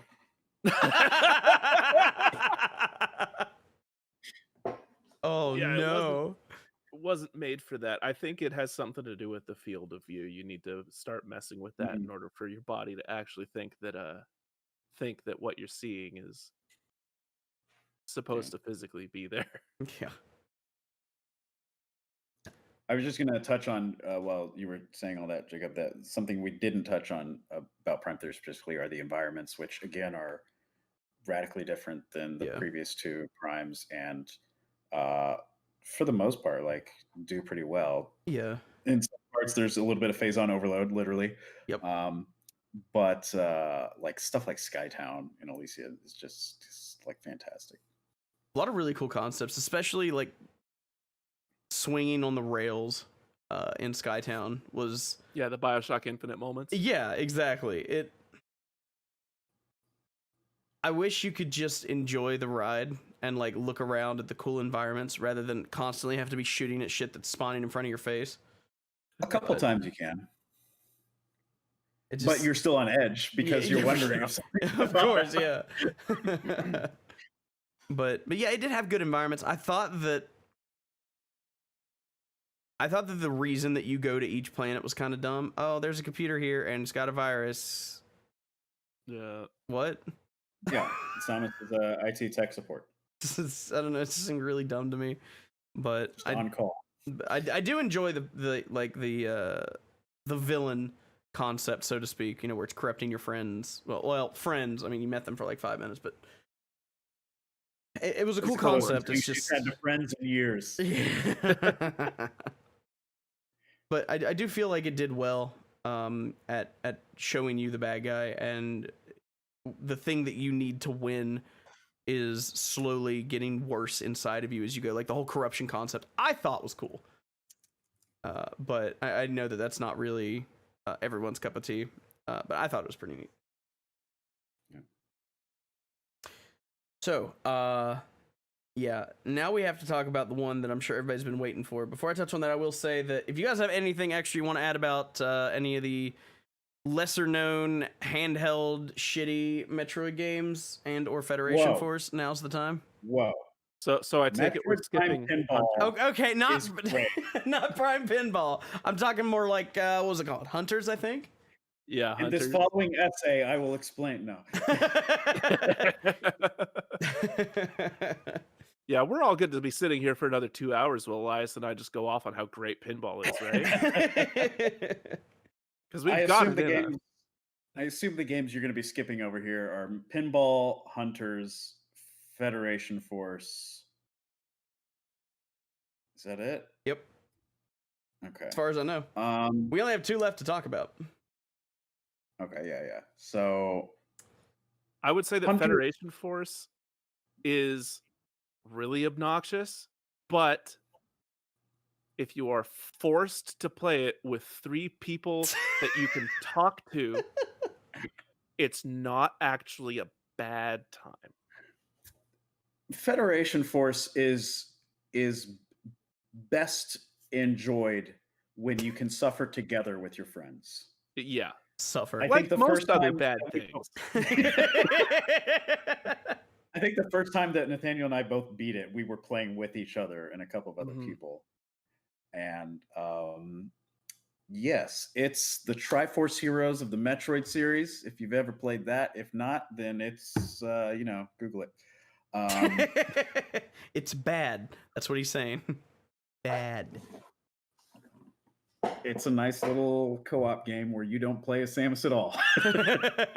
He's not playing another Metroid game you are not a part of. Now, what about Hunters? Yeah, that's an interesting one. Yeah, Hunters is kind of Go ahead. It feels proto Prime 3 in that like, Prime 3, I mean, even lifted one of its heroes from Hunters essentially. Rundus is of the same race as Noxus in Hunters. Hunters is a lot of cool graphic design thrown onto a DS cartridge that mashes it all into really small pixels and tells you to shoot it a whole lot with guns that don't lock on. Oh no. Yeah, it's dual analog, but one of the analogs is the touchscreen with the stylus. I hate it. Thanks. I would argue actually that while the main 3 Prime games are like first-person adventures, as they call them, and like actual just platformers with shooting, Hunters is actually an FPS on the DS. Like that's straight up an FPS. See, I just, that concept bothers me a little bit because I know how shitty the Call of Duty games were that they ported to DS. That just makes me think of that. I was like, ugh. Yeah, just picture Call of Duty on 3DS, but with Metroid, or on DS, excuse me, with Metroid. But it was, it served as kind of a beta, maybe testing ground for some of the concepts that showed up later. Like even one of the characters that premiered in Hunters, they are continuing to use. And believe it or not, will probably show up in Prime 4 in some capacity. At the very least, that's what the secret ending of Federation Force has implied. And the secret ending of Metroid Prime 3. And the secret ending of Metroid Prime 3. But yeah, believe it or not, Federation Force decided to give us like the only important thing in the entire game was the super optional ending. The post-credit scene that I accidentally skipped because someone I was playing with told me that it would start playing if I skipped the credits, and they were wrong. Oof. Yeah. But yeah, that was very much an experiment. They were riding off the success of Prime 1 because I think it came out before Prime 2. Yeah, I think it came out between them. No, I think it came out after Prime 2, but timeline wise, it takes place before in between Prime 1 and 2. Okay. But they just pumping out. That was developed by another Western like Nintendo second party office that wasn't Retro, and a nice little experiment they did. I don't think that they will make Metroid as much of an FPS as they did in Hunters anytime soon again, without changing a bunch of other factors. Honestly, and then pinball's great. Everyone should play it. Yeah, everyone should play pinball. But honestly, I think that the demo cart for Hunters that came with launch DSs was a better game than Hunters was. Yeah, because it was shorter. It was shorter. It had just a couple contained modes that you could play and shoot for high scores on, and I got really obsessed with going for high scores on that cartridge. And there were actual Metroids in it. Yeah, I'll say the demo had Metroids in it. Metroid Prime Hunters is the only Metroid game, I believe, still, that does not have Metroids in it. That seems like a terrible design choice. Federation Force shoehorned Metroids into that game, but Metro Prime Hunters did not. It takes place in another galaxy entirely. So, speaking of negatively viewed Metroid games, we have to talk about the big one. Metroid Fusion, yeah. Metroid Other M.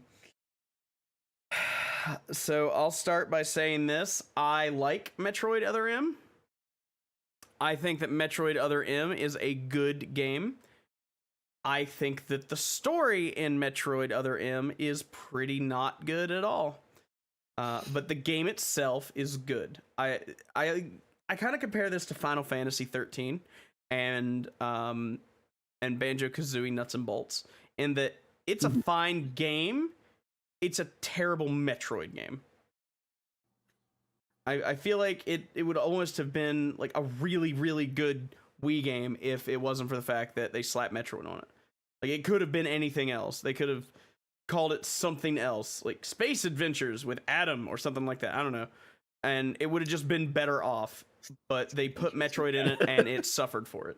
Because the game itself is fun. It looks gorgeous. It's one of the best looking Wii games that there is. And it plays great. It's a lot of fun to play. They are amazing. Yeah, it's got a lot of cool mechanics, except for the pixel hunts. And it's got lots of really cool stuff that you can do. It gives you a cool sense of speed. Your weapons feel interesting. The way that your health system works, the way that your missile system works is unique. I don't know that I would say I prefer it or prefer it, whatever that word would be. I'm tired. But I think that overall it's a really fun, solid game, and I would put it in my top 5 Metroid games as a game, but not a Metroid game, because the plot is where it falls apart, and everybody's already heard this story a million times, so we're not gonna like sit here and rip on how shit the story is, but the story's shit, trust us. But outside of the bad story, why do you think there's anything else about the game, not counting the story, that people hated about it to the point where it gave it such a negative view, other than the story? Well, other than the story, you say? If we're talking about what other people hate about this game, that's like endless. They tore this thing apart when it came out. Fortunately, we've had 10 years to refine our responses to this. Yeah. One of the complaints that I've come up with in the last handful of years of having to play Other M, is that when a lot of the mechanics feel like sometimes they don't work because reasons. The stars in the sky are not aligned for you to land on this enemy with your charge beam charged up while they are frozen, have one foot frozen to the ground. No, you can't overblast it because the tectonics weren't right for it. It's like on a space station. Yeah, yep, you heard me right. I think that when it works, when things are happening the way that you expect them to, and the planets weren't aligned, yeah, and the and all that, the game feels really good, and it looks real flashy. My biggest hope, I have a friend who really dislikes Metroid, and he was super hyped when the Other M trailer came out. Not because he actually wanted to play it, but because imagine all of the new moves Samus is gonna get in Smash. Like a dodge that slows down time for a second.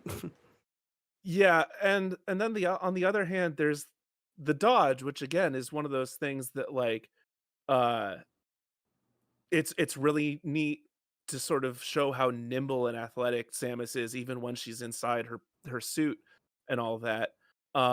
But when it comes down to the game, you just end up standing there mashing the D-pad in a direction until you dodge something, and then you let go of the shoot button in order to get a good big shoot off, and then you start mashing the D-pad again so that you can get another big shoot off in a moment or two.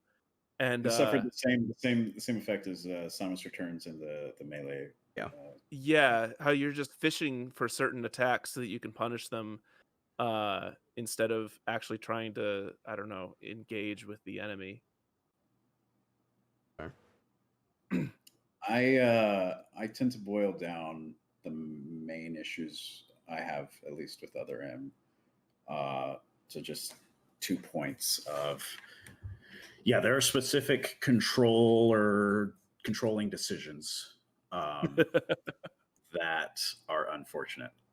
The pixel hunts, yes, the not being able to move in first person, yes, the waiting for sense move, while also being how you move just in general.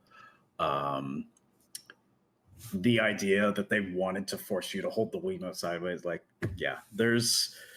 there are issues there. And then, the other issues are specific story points in the game, which you've already mentioned in particular. But there are parts of that game that I enjoy. Like I said, the cutscenes were done in a really nice way. Whenever you're kind of just sort of walking and like moving through the levels, that feels pretty cool.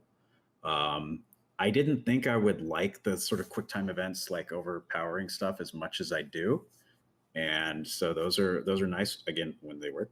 Mm-hmm. And they,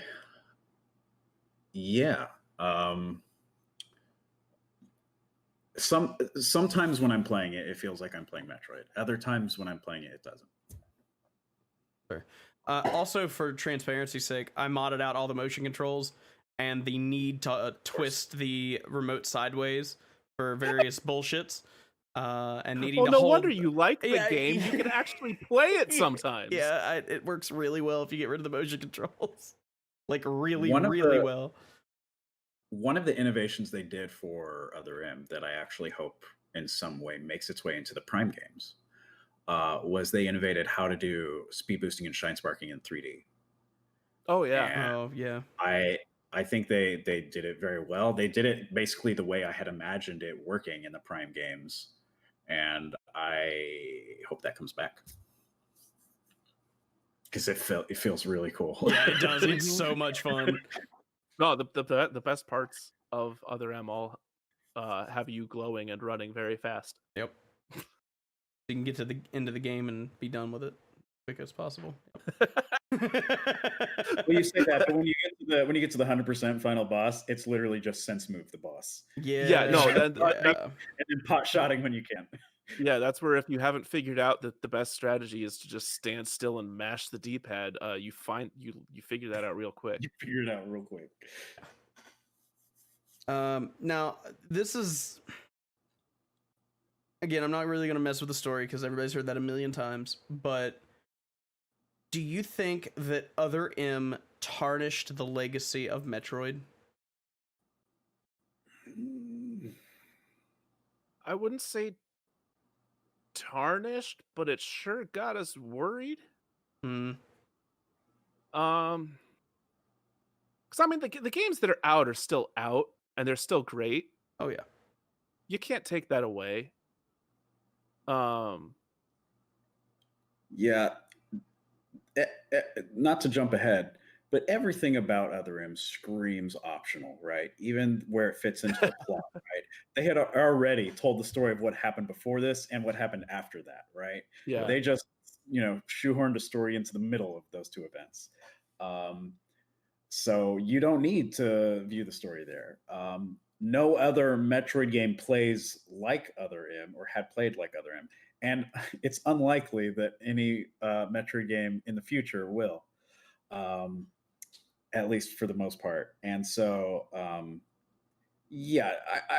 don't know if I would say it tarnished the Metroid series, but the trailers for the game made us very excited, especially leading up to release. And then it happened. And then we had radio silence for another 6 years or so. Yeah. And so there was a period of concern for sure.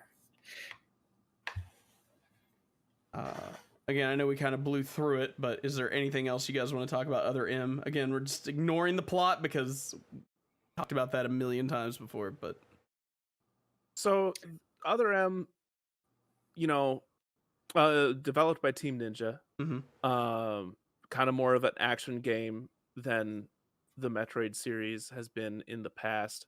One of the things that it actually got me thinking about was, hey, what other devs would I want to see a Metroid game from? And the answer that I kept coming up with was, well, what if Platinum Games made a Metroid game? would be Because interesting. I'd play that. It would be, I bet a more mechanically solid Other M, at least as far as gameplay goes. Be a lot more dodging somehow. But I'll counterpoint that though a little bit, Gendreavus, because go for it. You know that shortly after the release of Other M, I actually had the opportunity to interview one of the main developers from the Team Ninja side of that. Yeah. And I had questions. And despite what developer Nintendo chose to work with to make, if they had gone with another developer to make Other M or whatever comes down in the future, right? It's still Nintendo's property and they still have final say on a lot of things. And as it turned out, despite Team Ninja implementing the controls and stuff, which are one of the main things I have issues with, the direction they got to do it that way was from individuals in Nintendo that have creative control over Metroid. So using another company to do it can be so hard. Thankfully they did learn from Other M, right? Because they did the same thing with Samus Returns. They hired oh my gosh, Mercury Steam to make Samus Returns, and they did great again for the directive of make this for the 3DS, right? We talked about the potential issues there, but it's a way better game than Other M in entirety. So I did feel like they learned from that, for sure. Yeah, I should rephrase that. I don't think that Other M would have been a better game if Platinum had made it. I just think that I want to see a Metroid game made by Platinum because I really like their style. Into that fantasy. Well, absolutely. I became a Platinum Games fan with Metal Gear Rising: Revengeance, and then I went and played back a lot of some of their back catalog and quite a few of their games since then. Nier Automata's up there on my games of the current gen. So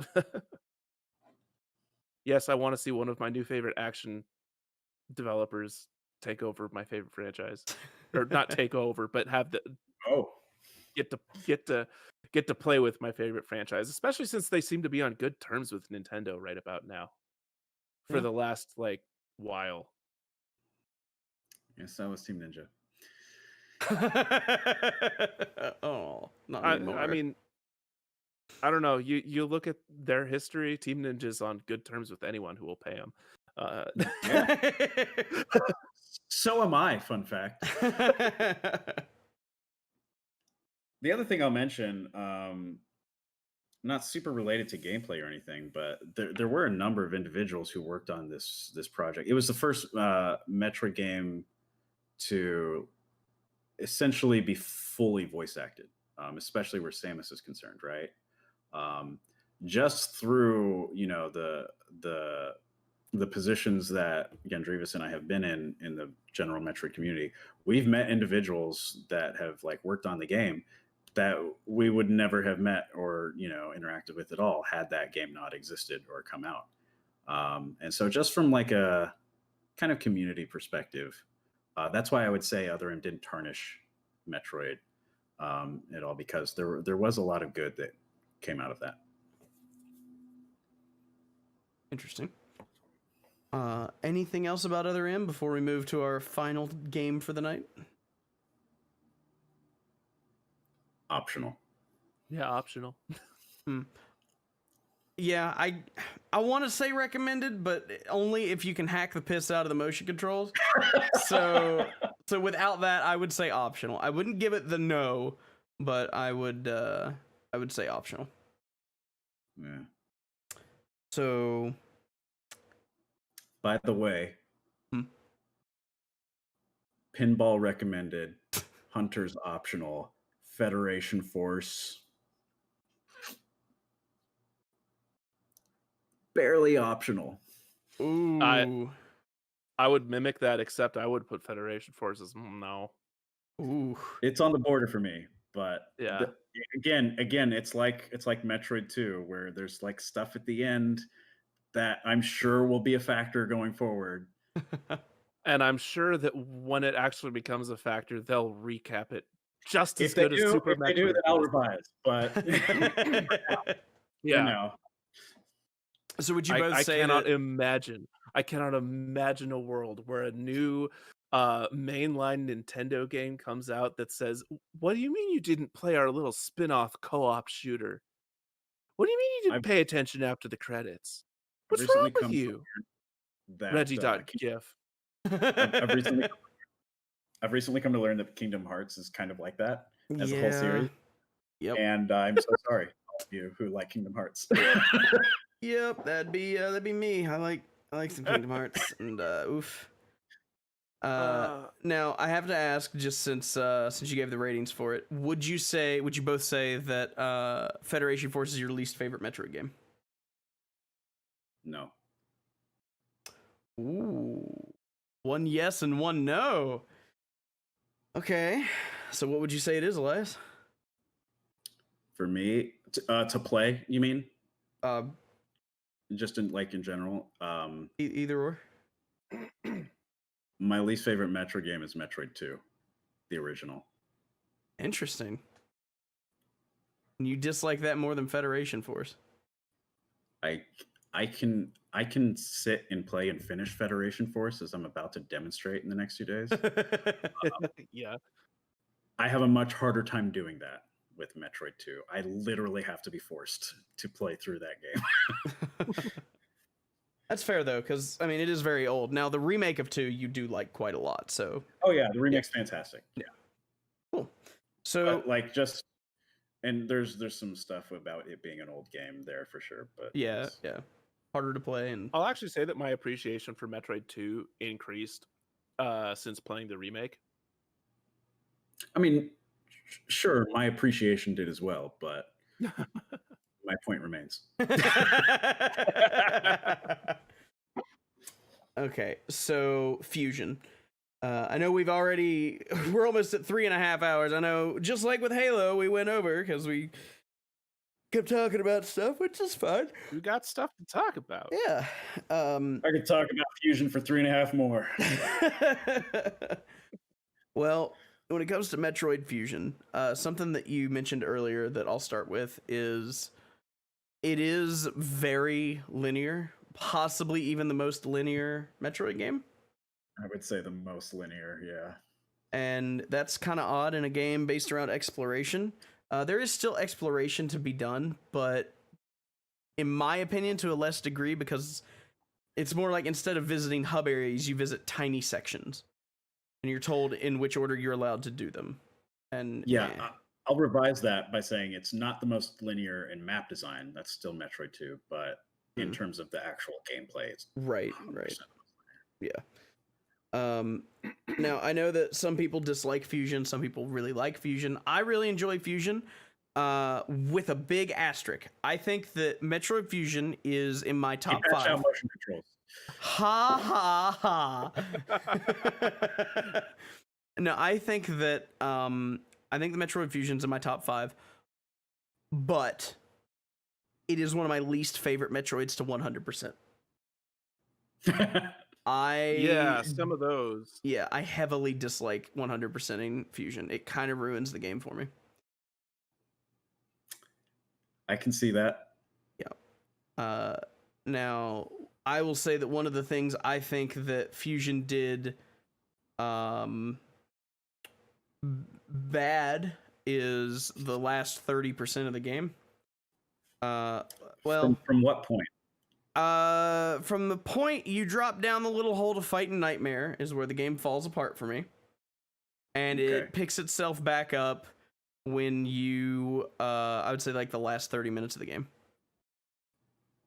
Because you're going back and you have your epic boss fight, and then you have your timed escape thing, and then you have your another epic boss fight, and all of that part is really cool and really well done, and I really, really like all of that. But between right where you start the Nightmare fight and the point where you're headed back to that main control room to have your fight with the SAX, between there, I don't like any of it. Yeah. Fusion is a good game. I'm notorious for saying otherwise, but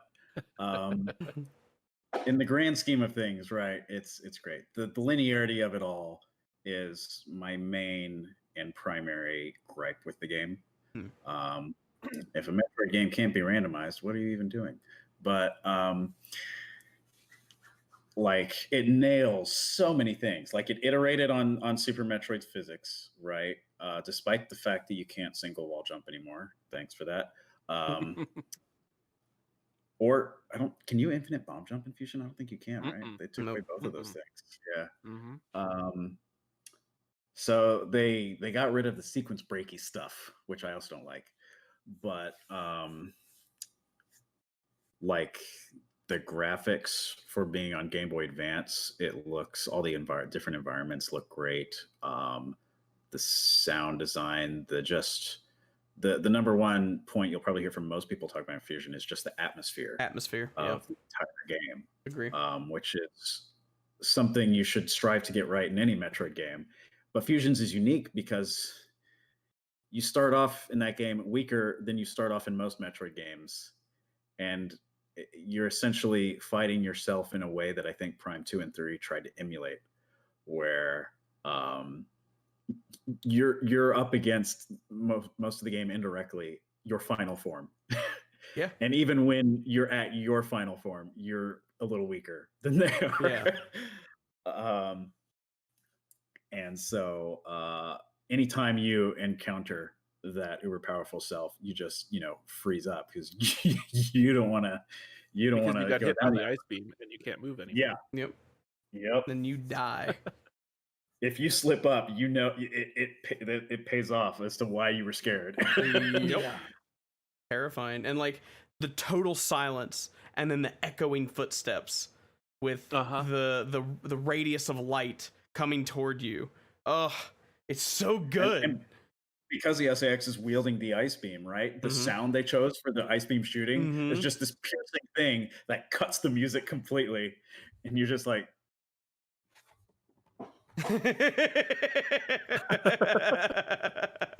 it's terrifying. It is. And I think it's terrifying in a way that no other Metroid game has gotten right to that level. And that's crazy. Because it's a Game Boy Advance game. Right? Like, and like, I still remember my first playthrough, I didn't get that the SAX spots were all scripted. And so it honestly felt like, I don't know if you've played Resident Evil 2, the remake. Yep.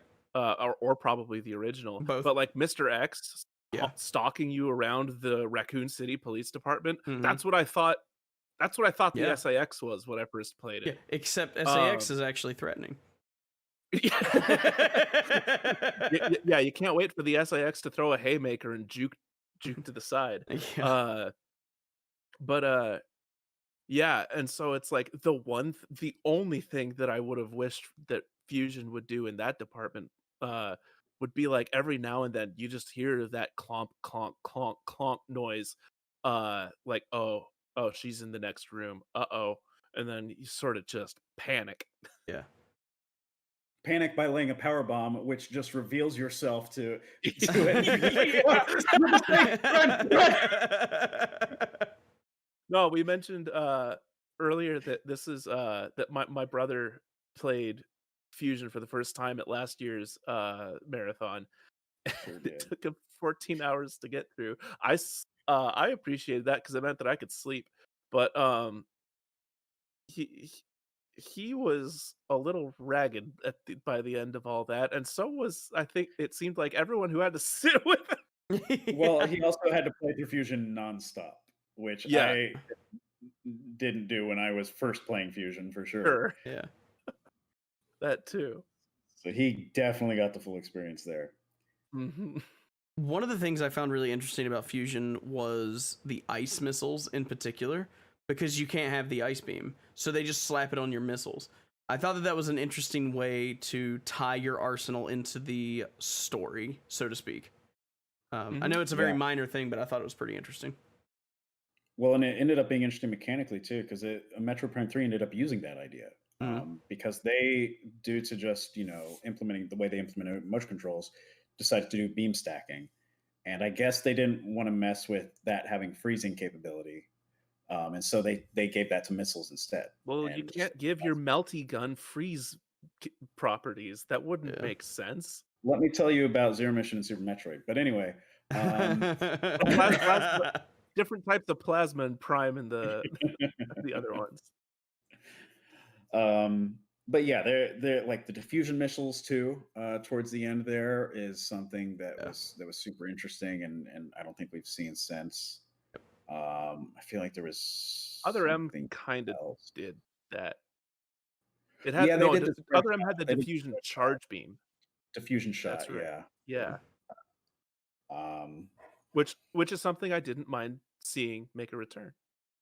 Yeah, and in Fusion, when you get the charge beam, by the way, normally when you get a charge beam in a Metroid game, that only affects the fact that you can charge your beam and release it, and it does more power. But in Fusion, in particular, when you get the charge beam, it actually just increases the damage done by your normal shot. Well, it actually makes it so you fire 2 shots at a time, one of them stacked on top of the other.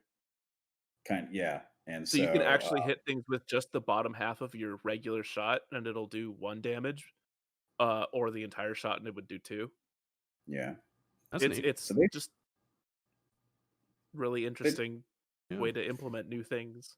They did a lot of cool stuff there. I'm not a fan, but just like with Other M, the fact that it takes place on a space station entirely.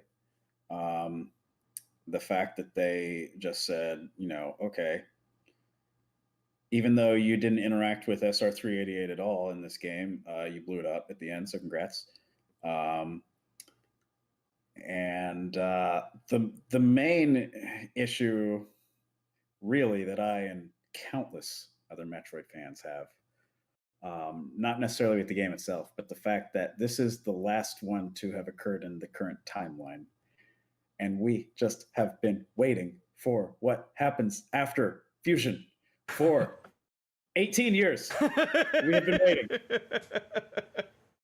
I do think, especially since they leave us on such a big question mark for like the entire state of the Federation or the and all that. It's like, are we renegades now? I don't know. I can tell you of at least 3 Metroid fan games called Metroid Renegade where they address this issue. I do find it interesting that they took a Game Boy Advance game, and it's the most recent in the timeline as far as like the overarching story, and it's been sitting there for almost 2 decades. That is very fascinating to me. Infuriating, but fascinating. Well, and it's one of those things where beginning of Super Metroid, right? They, for the most part, wrote themselves into a hole, which they've slowly been digging themselves out of. And the fact that by the time Super Metroid happens, there is now 1 Metroid. And then the events of Super Metroid happens, and then allegedly there are no Metroids. None. And so originally you have Fusion explain how a few more Metroids came to be, and then they copied that for Other M and did the exact same thing. And it was one of the reasons they chose to set the Prime games to set it between Metroid 1 and 2, because Metroids are just everywhere at that point. You can use them how you want. But post-Fusion, they have just, said, okay, now there are again 0 Metroids in a franchise called Metroid. What do we do? No, there's still one. It's you. Oh my God. Yeah, sure. Whatever. It's Yeah. you. You're finally the title character in Metroid 5. He's gonna somehow explain that you just slowly turn into a Metroid, and then And Samus's you play DNA a game is as so a Metroid. messed up. Yeah, So messed up. Oh, yeah. Chozo DNA infused, and then she got Metroid DNA infused, which were made by the Chozo, and then she's still like human. So it's Is Samus her own grandmother? and she was absorbing all those X and absorbed abilities. So like, there's probably lingering effects from that. Like, man, it's gonna be interesting. So I think the reason they haven't continued is because they just don't know what to do. But I think they are starting to have ideas now. Well, I mean, just spitballing. One of the things that I would have liked Fusion to do is to sort of play off the idea that you have Metroid DNA a little bit more.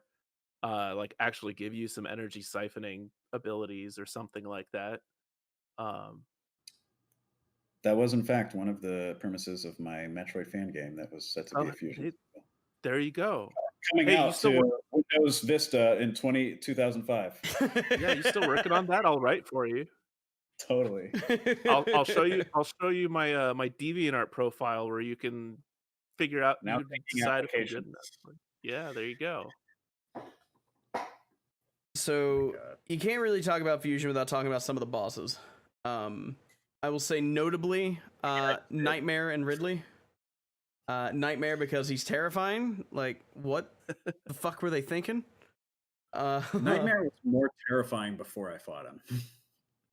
Like when he's in the background just hanging out stalking you, I was just like, oh god. Yeah. Ooh, okay. See, more atmosphere. When I fought him though, I got his number pretty quick, I guess, and just, Yeah, he was dead.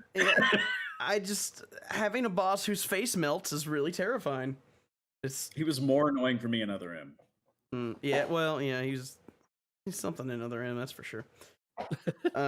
And then we have Ridley, which the fight is whatever, it's fine, I guess. The thing about Ridley in Fusion is I don't know why whoever made the audio for the game thought that it'd be funny to put that at 3,000% compared to the rest of the game, but his screams still haunt my nightmares.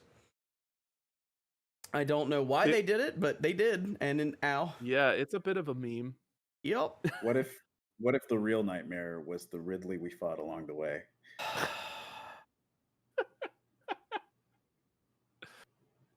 I'm not acknowledging that. Acknowledging what? Yep. So the SAX and the I think it's an Omega Metroid. Like that whole last part of the game, I thought was the perfect way to end it, in my opinion. Yeah, the SAX fight, like when I first played the game, I thought it was so hard. I spent so long on it, and then every subsequent playthrough, I thought it was way too easy. And but yeah, the series of events of the end of the game was, I liked it. Yeah, the Omega Metroid, all this like. It's a nice little plot twist that happens there. Yeah. I feel like the SAX is the more of a Dark Link than any of the other stuff in the Prime games. Because she's using your abilities exactly, rather than morphing into giant monstrosities. She's just you, but better. And you have to overcome that. And it's just really cool. You say that, but then in the final fight, SAX literally morphs into a monstrosity. Okay, but we're talking about the first part of the fight. Okay, shh. Okay, gotcha. and then the rest happens, and that's whatever. But it reminds you that what you're fighting isn't you, and it draws interesting contrast to it because it's like you're fighting you. You feel like you're fighting you, and then suddenly, oh, now I'm not. And then you win, and then you move on, and Omega Metroid pops out. Save the animals. And yes, and you have to save the animals, and your ship also helps you save the animals because that was weird. And we'll talk about that. Thanks, Adam. Yeah, Adam, that was not artificial intelligence, but was artificial intelligence. All right. The people. Well, he wasn't until he was. Yeah, and it's fine. We just upload brains of people that, he died on the bottle ship, so I don't know how the hell they got his brain into a computer before he died, but I don't question these things. Well, no, he uploaded it while he was in Sector Zero. Sector X. Is that canon? No. No. Probably. Who knows? Probably. That's us giving the only reasonable explanation for Yeah, that's us explaining. We've practiced explaining on Metroid's behalf for quite a while. Was there anything else you guys want to add about Fusion? Necessary part. Yeah, well, it might be. Maybe they'll explain it in another game. I think we've hit on its highs and lows fairly completely. Cool. Then what would you say it is on the scale?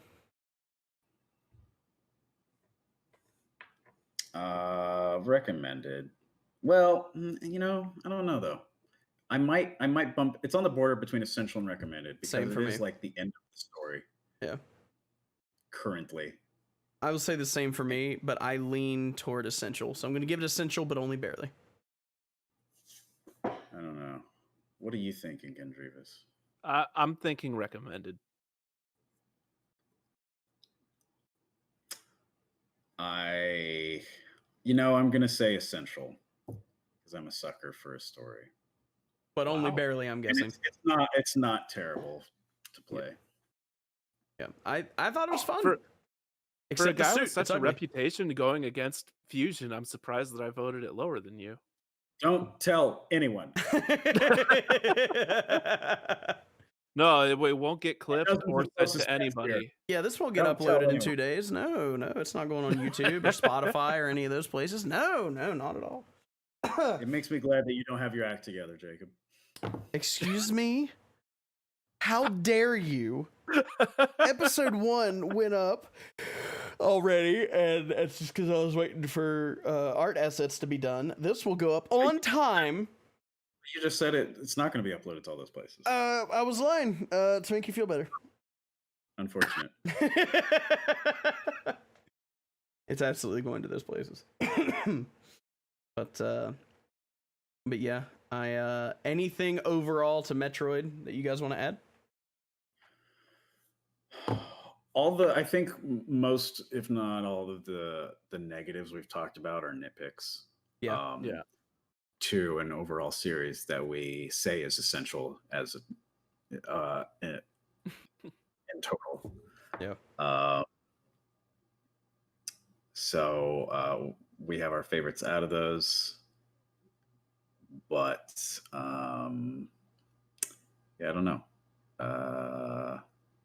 Everyone should play Metroid.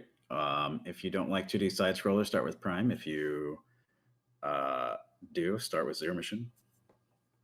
Yeah, I would agree. Play more Metroid. Get caught up. Resurgence in the next 5 or so years when Prime 4 comes out. I'm ready. I'm excited. Anything you want to add, Gendreavus? Oh, just that I am anxiously awaiting to see where the series goes. Same. Absolutely same. Yeah. There's so much positive stuff they can do with it, and I can't wait to see where it goes. As long as they don't fuck it up. There's the worry. Yep. Or, you know what? There's going to be a supplemental game between those called Metroid Other M2, where you just explore an empty bottle ship. Yeah, they'll just nothing slide to do. it out somewhere before Prime 3 happens, or Prime 4 happens, and I honestly think that if a new Metroid game comes out before Prime 4, like Trilogy HD, that's a whole separate thing. I obviously hope it happens. Great. I think that because Samus Returns was met with relative success, they will try to repeat that with potentially a non-remake side-scrolling game. Which I think they have space to make it a Fusion sequel. So I think that has potential of coming out around the same time, if not before Prime 4. That would be cool. For all we know, they could be working on it right now with someone. I mean, they could do the Metroid Prime 1 and Fusion thing again, just throw them both out on the same day. Yeah, that would be great. So one last Take a week off. one last closing question from Havoc in the chat. Favorite weapon and favorite ability. I'll start by saying my favorite weapon is the plasma beam because it's powerful and I'm a little bitch. And my favorite plasma beam? No, the one that shoots green zappy lasers. I don't remember what game it's from, but it's green. Zero Mission. Zero Mission. Well, I mean, any of the 2D games, or really. Fusion, actually, he's probably thinking of. Maybe. Because that was definitely green. Yeah, it's pretty good. And my favorite ability is, I would say it's tied between the speed booster, just for the shine sparking stuff, and the screw attack. Screw attack is nuts. So the question was favorite weapon and favorite ability? Correct. I think I'll have to agree with the Madam Molasses on favorite ability to become ball. It's a super simple, basic functionality. In fact, it is the first thing you ever get in any Metroid game. But it adds so much. It adds so much to every Metroid game, and they give you, upgrades on top of everything you can do with that. So overall, I would have to say become ball. Weapon, though.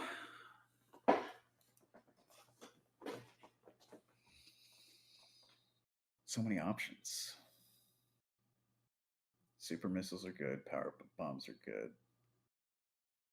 I mean, obviously going to be the Wave Buster, right?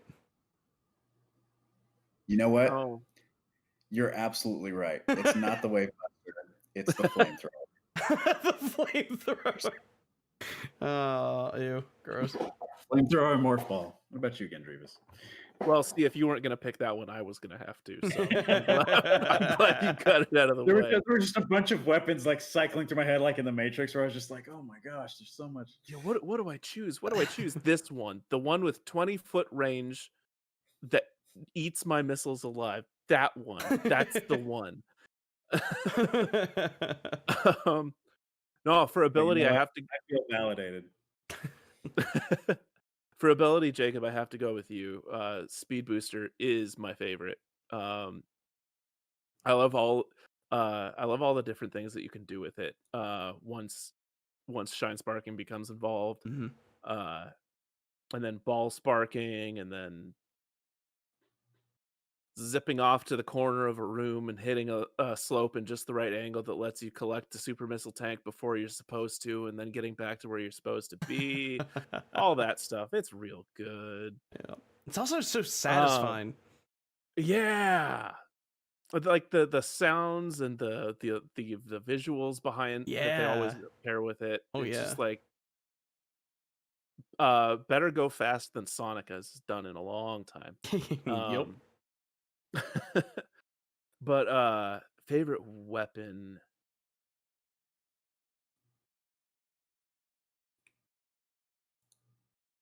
might be the wave beam in its 2D versions, just because I really love being able to shoot dudes from the other side of a wall. Feels really good to shoot dudes nice perk on the other side of a wall. Fair. Good. It's interesting though that you specify the 2D version, because the 3D version, in my opinion, is kind of eh. Yeah. It's just doesn't fire fast. Yeah, it's slow and it wobbles, so sometimes pieces of it miss. And yeah, it's cool looking, but that's it. Yeah, I would say with what it does to your gun, it's the coolest looking one in Prime 1. You got like that the purple sparky effects on your gun, and with the ice one, it's cold. With the lava one, there's lava in your gun. But this one, it's looks cool. It's aesthetically pleasing. Yeah. Good question. Person who asked it, whose name I've already forgotten. That was Havoc. Havoc asked like 3 hours ago, and Molasses remembered because I wanted to hit all the games before we answered it. Well, I don't know if you guys know this or not, but for me, it's already tomorrow. So that must suck. Yeah, it does. It really sucks. Before I let you guys go, though, Snake wants to know favorite and least favorite suit, and I'm going to assume you mean aesthetically rather than functionally. Because functionally, I mean, come on, it's got to be the one that lets you shoot Phazon out of your face and murder everything in sight. But if we're talking aesthetics, I know what my favorite is. I would have to say the goth suit, which lets you shoot Phazon out of your gun and kill everything in sight. Yeah, but only if you're standing in a pile of Phazon. Yeah, but it also gives you 50% damage reduction, even if you have not collected any suits before that. That's fair. And honestly, it is my favorite aesthetically because the blacks and the reds, especially when you're in Morph Ball mode. It looks so good in Morph Ball mode. I already know... Nothing says blue Phazon like a black and red suit. Nope. Phazon suit's real strong. I think for my favorite, though, I have to go with the Zero Mission Gravity suit. I like the color purple. And oh, that's right. You're a purple guy. I'm a purple guy. And the like, I don't know, the lights and the sort of the big metallic feel to it. I guess hefty is sort of what I'm going for, what I'm looking for. But yeah, boy, if they ever made a green suit, man, I'd be... I would say my least favorite suit by far is literally anything in Fusion. Yes, I agree. Varia is what I was gonna say. Yeah, it's so gross. Specifically, everything in there is Fusion gross. Varia suit, the puke suit. Yeah, it's all ugly. I don't like any of it. But you know, that's how it goes sometimes. Get a good game, except it looks like something vomited on you and you just didn't clean it up. It's fine. Yeah, I think they tried to fit too many details into too few pixels for that. Yep. For that. What about the DS and 3DS games? You heard me.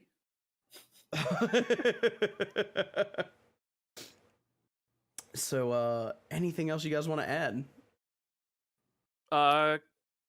Come to twitch.tv/MetroidHQ tomorrow at 11 a.m. to catch the opening of our 10th MHQ-thon. It'll be great. Do it. I am playing many of the games we said that were good. Yeah, like Federation Force. Samus Returns, Federation Force, Metroid Prime with Gendreavus, and then both Zero Mission and Metroid Prime randomizers also facing Gendreavus. Everyone wants to fight me at video games. Fun. Mostly me. Well, you, I'm racing Saturnaut at Zero Mission regular, just a standard run. And you're racing Metroid Prime 3 Corruption. That's right. I'm racing him at Metroid Prime 3 Corruption because we hate ourselves and want to race the longest game in the franchise. It guarantees a fast time, relatively speaking, on that long game. Somebody will finish first, and then we can stop. And then we'll stop. It's like my race with Jacob with Metroid Prime. Yeah. Which I won. Yeah, Prime 2 is the only game I'm playing solo this year. And that gets my good old graveyard shift starting at 2 a.m. Pacific, so that's your own schedule's fault. Yeah, I can't blame. I'm gonna be sleeping every moment that I get before that. I hope that Hunters runs straight through Federation Force. That's really good. Well, thank you both for being here today in our Metroid episode. And for those of you curious, next week is Dark Souls, which we'll be focusing on Demon Souls and Dark Souls 1, 2, and 3, not the other Souls-like games like Bloodborne and Sekiro and that stuff. It's only Dark Souls plus Demon Souls. You're not talking about Elden Ring? No, I'm not. Nope. Oh, Elden Ring. You're not talking about Samus Returns? No, we just did that, Elias. Please. You can never talk about it enough, really. And I'm going to give you guys a little hint as to what's the week after. It is a game that has characters in it. All right, so wow, I try. Exclusive.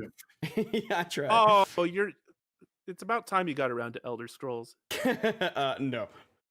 I will say this series does have far too many games with far too many titles that are far too long.